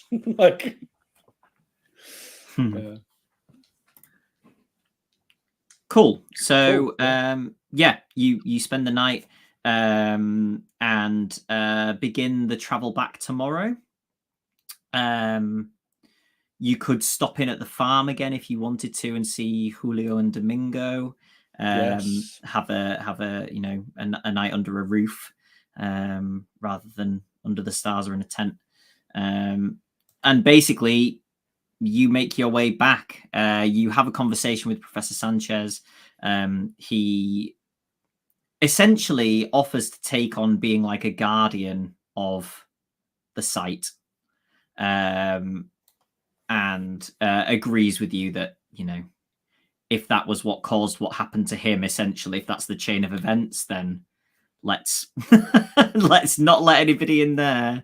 Do we want to stop by and tell Naira what went on the way Yeah, back? she's definitely part of that as well. And with like Julio and the others, I would be at least spending perhaps even all of my share, if no one else wants to do it, on like giving these people money and things and saying like you must tell them never, like if anyone ever comes asking about it, then we must send them off in a different direction. Like that. I don't know. I might not like use the money we got from the pyramid. And don't tell anyone that's pyramid that's now. That's true. It's a good point. But you know what I mean? Like I'm trying, some kind of thing. Encouraging. I don't know whether Edwin would leap to this conclusion or not, but I think he's possibly wondering whether, given that the Karasiri in the room seem to die, of their own accord, whether other Karasiri, whether sealing the thing has killed all of them in this region. Might sort of mention that in passing to Naira, just as a sort of a, we don't know, but it's possible. Something to watch out for. She actually says, I did think I hadn't been watched the last few nights. Via John Merritt. That is good to know. And offers everybody a drink, as you are welcome. Anybody taking a sip immediately spits it out. Finding it incredibly vinegary. I was going to ask. I was going to make a joke about it. I didn't need to. And she laughs again. He's a horrible host, really. Oh, that's a perfect ending scene, I think. Of yeah. It was all spitting it out. I was absolutely certain we'd die in that fucking place. I was sure that this was the end. So, everybody makes their ways home. You may all keep in touch with each other. Jackson certainly keeps in touch with you all over the next 2-3 years. And then at the tail end of 1924, you each receive a radiogram. Have information concerning Carlisle expedition. Stop. Need reliable investigative team. Stop. Meet January 15th, New York. Stop. Jackson Elias. And that's where we'll stop. None of us reply to that, do we? I've had enough of this. I'm done. Thanks, everybody. We will also have an investigator thingy step, improvement step. Oh, John? Can I ask a favor? Yeah. Because this opportunity didn't come up during the story, really. Yep. But it is the entire reason that Merritt wanted to go to Peru. Can I try one more Quechuan language roll with Naira? Yes. Yeah, of course you can.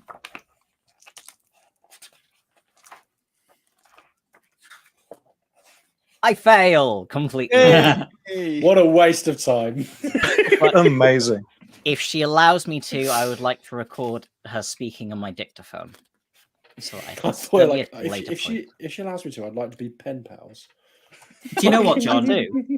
I'm going to say that I'm happy to say that she corrects you on what you'd said, and you can put another 1 percentage point into your.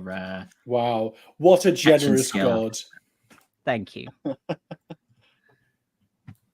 That sounds right. You go on holiday and you get 1% better at the language. Yeah, and that lasts 2 weeks. Every session. What a relaxing holiday you've had. Okay, so it's up to you whether do you want to do the investigator development phase now, or you can do it off screen. Entirely up to you. You basically, has anybody lost any sanity? I don't think anybody has. Yes. I lost. Oh, you have. Okay, a couple of points early on. 2 I think. points of sanity.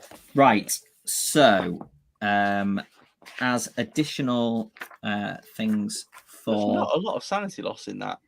doing No, well, not much at all. I I And guess it is it's the prologue, I think. Yeah.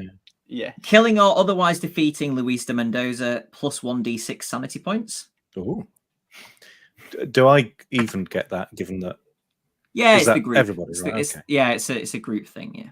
You can't get above Oh, your starting sanity, you can you? can. No, you I can't. believe. I think you can. Not. I think Max San is something else, but I think you. Maxan is Oh 100 yes, you can. minus your Cthulhu mythos. Yeah, so you can't go above Oh. max, but yeah, you can. So you can gain these. Cool. Very Oh, nice. nice. So do I make the roll if I haven't lost any sanity, or is it only if you have? Yeah, you can actually. Yeah, Oh, cool. I've left So you this they get, are like rewards. more sane. Yeah, it's Yeah, strange somehow. Same here. Same here. Okay, releasing Augustus Larkin, spoiler, from the control of Nyarlathotep, plus What? 1d6 sanity points. What? That's a lot of sanity points. Was That he is a lot of released? sanity It was just a euphoria from the gold then. Yeah. Okay. This is great. My sanity's rocketing. Restoring the ward on the pyramid and destroying the Karasiri, plus d8 sanity points. Oh, Oh my god. I One feel minute, such a 100 It's sanity. cheat. destroyed. It's destroyed. I've got so much sanity. Wow. I've got sanity coming out of my zoo. I mean, I started on 40, so this is all great for me. oh God. This is Yeah. just setting us up to like completely lose. Don't it. worry, guys. It won't Yeah, last. it's going to turn around. Is that it, Johnny? That's it for My the sanity. My Having sanity a nice is time. A 92. D10 sanity. I'm 8 points up 100 sanity. Wow. Wow, you are That's super impressive. sane. Mm-hmm. You get Okay, to look so at then- everything first. For Okay, all I will your look at things first from now on. for all your skills that you've checked, you roll a d100. If you fail that roll, basically, you roll a d10 and add that result to the current skill points. That's cool. So now is when I roll a 15. Hey, I managed to fail my spot hidden at 80. Oh, guess who's become Wait. super charming? Sorry, Oh. could you say that improvement step one more time? Yes, you roll a d100. Mm-hmm. You're basically making a skill check against the ones that you have ticked. Yep. If you fail that skill check, Yep. so if you get above the number, you roll Got a it. d10 and you add that number to your stat immediately. Skill, Got it. sorry, immediately. The only stat I leveled is my highest stat. So I'm even more OP with 86 in spot hidden. Okay. I have rolled 3 10s in a row on my improvement rolls. So I've just so far I'm 30 skill points up. Like, Whoa.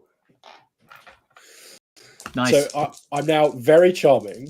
I'm now I've now have some library use skill and much more occult knowledge, but that I think I'm allowed. Mm-hmm.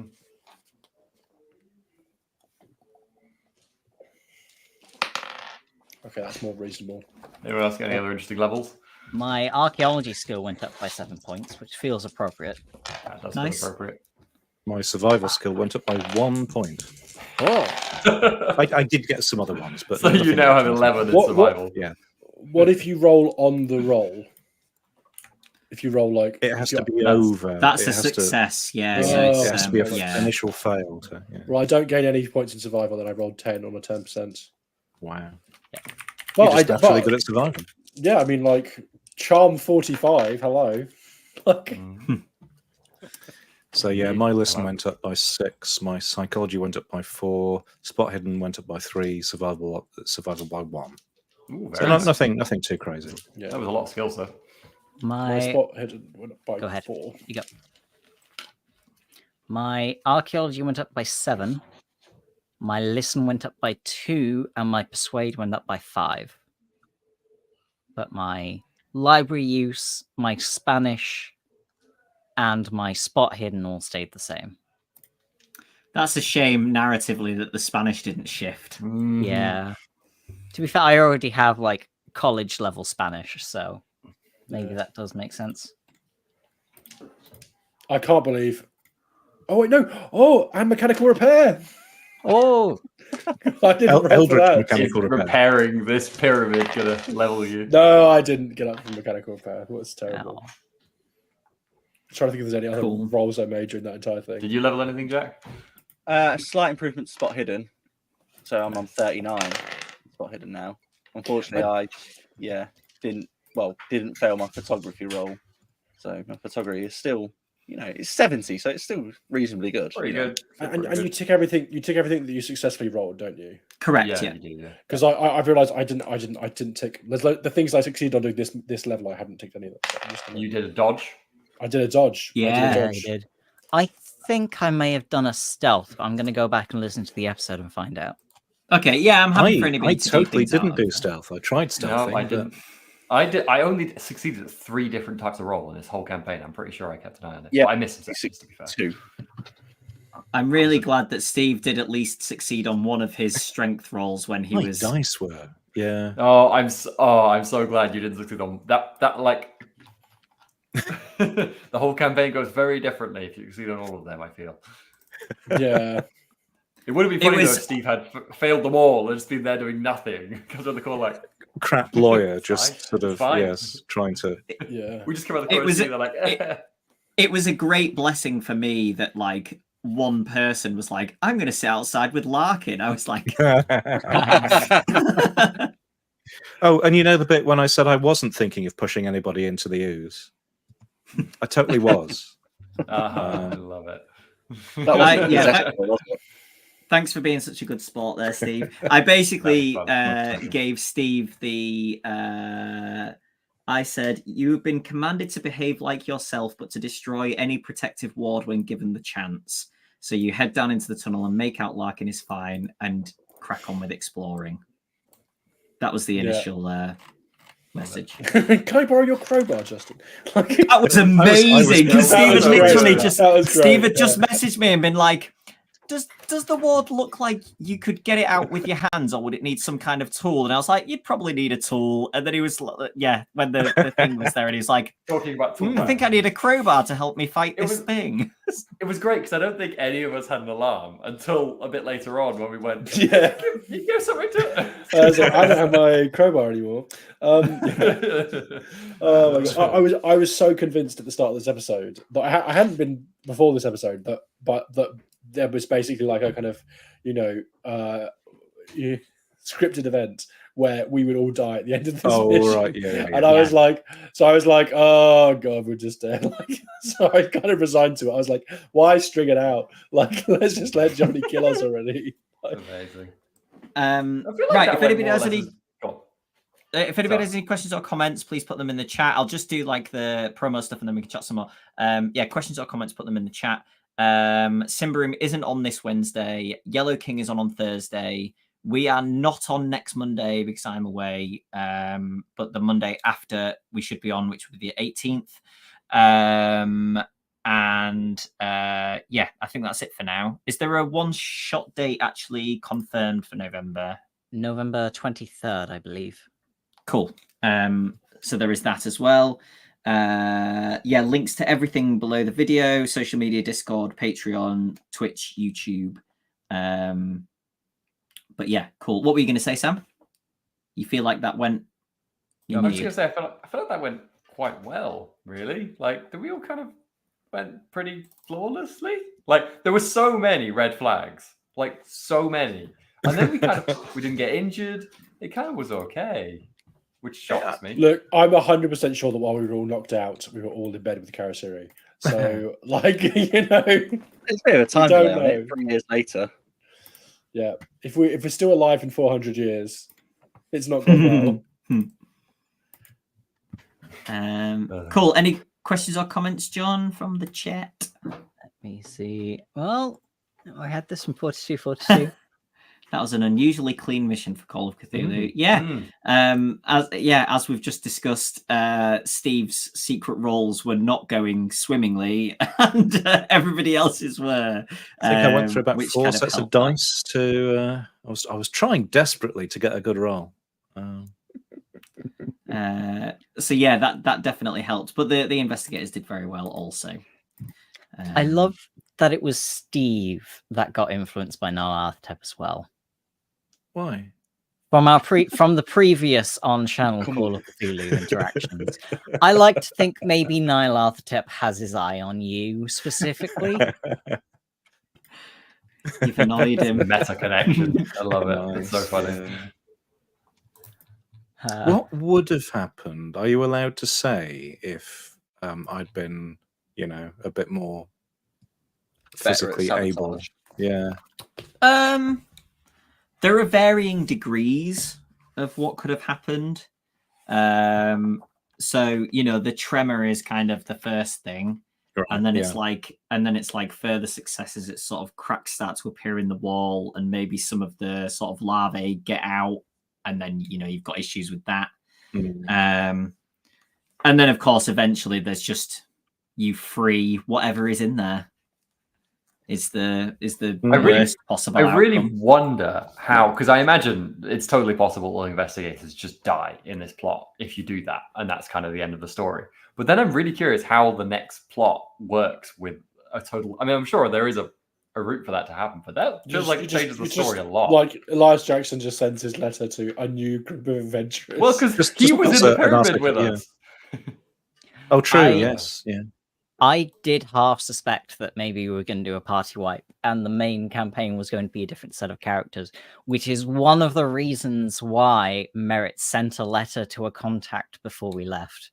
Because I was like, Yeah, I noted. I'm that. thinking ahead. Yeah, that's good.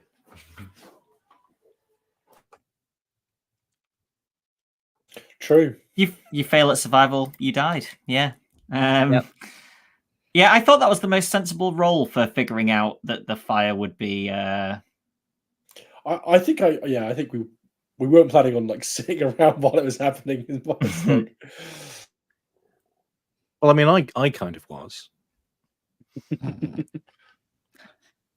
Yeah, Edwin's going to have like smoke inhalation problems later, right?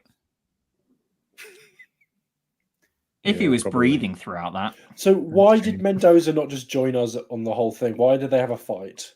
Like, Yeah, that was really interesting. what's the behind the scenes? Because that's did what's his name? Did Larkin send him off because he had that overzealous comment?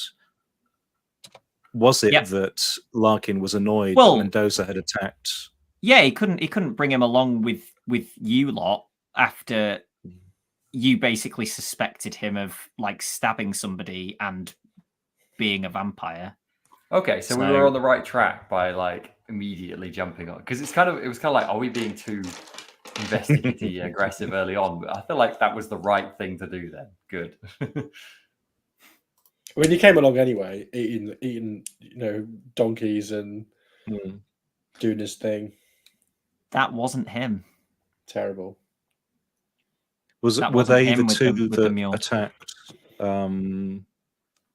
Domingo, or was that a separate? No? So actually, that one is one that hasn't yet. But basically, there's this whole thing where it's like, once they've met other Karasiri or meet Larkin, they're kind of retaught how to be human-like. Otherwise, they're basically feral. I So see. the one that attacked the pack animal in the night was a feral one that hadn't, it was a new convert that hadn't yet. Gotcha. Yeah. And Mendoza arrived when he did because you had used trucks for some of the way and all that. So it was a longer travel for him, even tirelessly walking through the night kind of thing. Traveling through the night. In the nick of time. To get shot. Cool. Is that everything, great. John? Yes. Cool. Yeah, thanks everybody. I've had a lot of fun doing that, and now we can do the actual campaign. We've just been raided. We've just been raided by Orcskull. Thank you very much. We just finished it. Like right as we. We've come for your always the Not way. even just Always the a way. session. We finished the whole thing. We did it. We beat the Masks of Nyarlathotep. Go us. Anyway. We haven't yet beaten the Masks of Nyarlathotep, so please, if you are interested in that, then, like, if anything, you've turned up at precisely the right time because we're about to start the actual campaign in the next session. So It was our Yeah, what 9 episode prologue? Was it more than that? 10. this This is episode 10. 10 episodes. So Oh, it's at about this up there, rate, yeah. we'll be through it all in 2,000 years. We'll all it be won't the be age that of long, Mendoza. We'll finish the campaign and then we'll all immediately crumble into dust. Yeah, that was loads of fun. So thank you, everybody. And yeah, no Simbaroom this week, but Yellow King Thursday. We're not on next Monday. Simbaroom is on next Wednesday. Then we're back the Monday after. We're here on the 18th. Thanks for the raid, Orcskull, also, and thank you, watchers and players. And we will catch you next time. Goodbye. Bye for now.